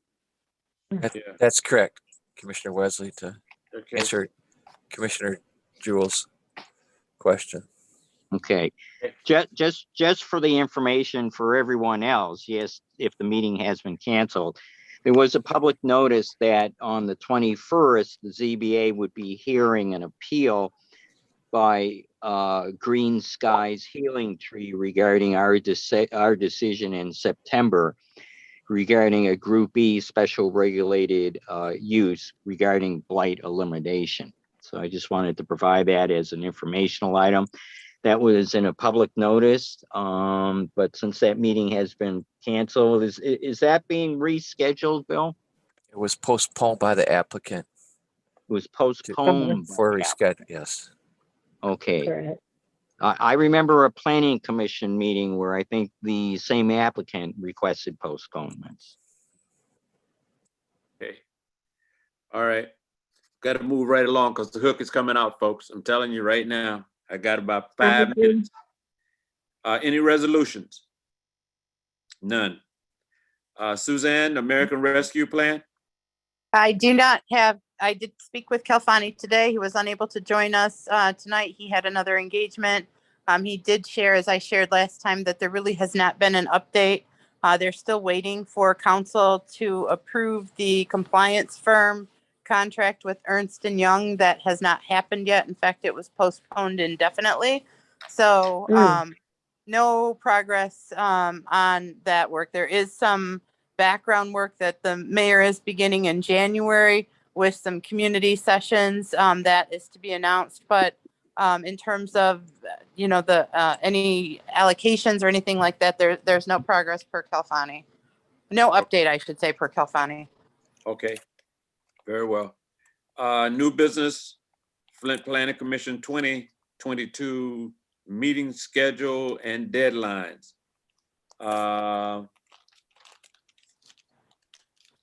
Bill, you want to start out on this one, or?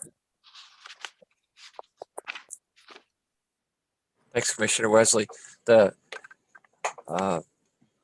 schedule's required every January to be updated and then posted prior to the first meeting. And we discussed setting some deadlines before so that applicants, are aware when they have to make applications, and then, basically how long it's going to allow us to get to a planning commission meeting. So internally, we've discussed like a 2-week time period, at the minimum to get a case before planning commission from the time they get application to us, the time that we are able to route it, review it, provide comments, get feedback, have revisions done on a site plan. We're looking at 2 weeks out at the minimum. So then the dates, everyone should have the dates. I believe the calendar was sent out, email to everyone. If not supplied in the packet. I don't think it was supplied in the packet, or I missed it. And I didn't check that email. Let me see. Mr. Chair, I received an email from Jonathan this afternoon with a number of items, and that calendar was included in that. Just as reference, and Bill, I think you overlooked the fact, and you can confirm or deny, it's my understanding that with the deadlines that was pending upon the application being completed. Is that correct? That's the application submittal date, 2 months before. Right. Yeah. And that the application itself has to be completed and processed. Right. Mr. Chair, the other item I had, which was listed on that email, was regarding virtual meetings would be held by the Planning Commission. I guess, and that's where I bring up my commentary of where we're at and what's occurring, and maybe. Well, Attorney Gurley said, I think earlier, that as it stands right now, we can't meet virtually. Right. But I think that's going to be changed. But who am I? In this case, I'm a small fish in the ocean. Well, my reason for asking is that the calendar that was sent out to us, if that's being posted in public information, it states on it that the meetings will be held virtually. So I think staff, and when I refer to staff, I'm thinking both legal and Bill as our liaison, and Suzanne and others, be clear about what is occurring and what's not occurring. Okay. This is Casey, if I may speak on that. So this was just my first draft version that was created. I left the notes that were there from the previous agenda, like the previous calendar. So, the first sentence where it says note pursuant to the amended, that first sentence, and the last at the bottom there where you see the red highlight. If we don't have virtual meetings, I can easily take that out, but everything else would be standard on there. Yeah, and I appreciate that, Commissioner Jewell. I think that's a great reminder before it gets posted, just to make sure that where we are in the process. And obviously that's something that we would do, but I think that's a great reminder. So thank you. And Suzanne, the other part is there's nothing that prevents you to put on there, because of the flexibility of what's occurring, the term proposed. Exactly. Because if it's put proposed, it eliminates any conflicts that may arise by anyone. Yep. Or draft. It's the word draft on the one that's online. Yeah. So draft is not anything etched in stone. It's just a draft. Right. It's draft. Correct. That's why I put the word draft on there so we can also make sure it's not the final version. That means subject to change. Yeah. All right. Okay. Is there nothing else? I just have one very, very brief piece of new business, and this is Suzanne, if you don't mind. Okay, Suzanne. 2 You gonna seconds. try to get you gonna try to get me to hook, but all right, go ahead. 2 seconds, just for the next planning commission meeting, which I heard you say that you are not having another December meeting, that the next meeting will be in January. I just want to January 11th. January 11th. So we had talked before about a planning commission, the annual report that the planning department is required to provide to the planning commission. That is something that we've been working on. And what I am proposing is to provide that to you via email so that we can discuss it at the January meeting. But in order to meet the requirements of the Michigan Planning Enabling Act, we'd like to be able to provide that to you before the end of the calendar year. So that's something that we will finalize, and just wanted to, I didn't realize that you were not having another December meeting. Otherwise, that was what I was going to say tonight. But when I heard that, I'm just trying to think about a way to get that information to you so that we can be compliant, even though I do not think that we have been compliant before with that requirement, but we are trying to meet all of those requirements, and that's something that we are in the process of preparing and very close to finalizing, and we'll present it to you. Okay, put it in the mail. I mean, yeah, finalize it, get it to us before the end of the year. Yep. Okay. So, Mr. Chair, Suzanne, does this mean you guys are working through December? You guys are not taking off at all? We obviously have holidays off. We're closed. You know, we have December, the Friday and Sunday after Christmas, and then the Friday and Sunday after New Year's off. But it's really up to staff as to whether we're not closed to the public. Many people do take those days off between Christmas and New Year's, but it's not something that City Hall is closed at this point. And so, yeah, we will be working through the holidays, those that choose to work. And this is something that we have been working on. So I think we're close to having it done and being able to send to you before we leave for Christmas. That'll be fine. Yeah, and that's interesting, Bob, because I can't remember a year when we didn't close, when you guys didn't close down, I should say. I guess we always close down, but yeah, you guys, most people take those days off between Christmas and New Year's, but we're actually not closed to the public. Oh, wow. Well, don't let anyone know that. Exactly. Keep it quiet, please. Okay, troops. Okay. You know, my time is up. My alarm clock is going off, and council and our attorney Gurley is sitting out there with the big hook for me to do my tap dance. Attorney Gurley, God for her. Yeah, I think it's appropriate to use the hook now. But look, yes, Attorney Gurley, it was all Commissioner Jewell fault that we went over. But you know, to everyone, it was all we my adjourn, questions. look, before we adjourn, I'd like to, you know, wish everyone to have a great holiday and a safe holiday. And thank you all so very much for all your dedication and getting to these meetings. We really appreciate it. Have a wonderful time and bring the new year in with a lot of joy and happiness and a bang. And for all of those who partake of wine or what other vibe that you might have, enjoy it safely. If you need a designated driver, give me a call. I'll come and get you.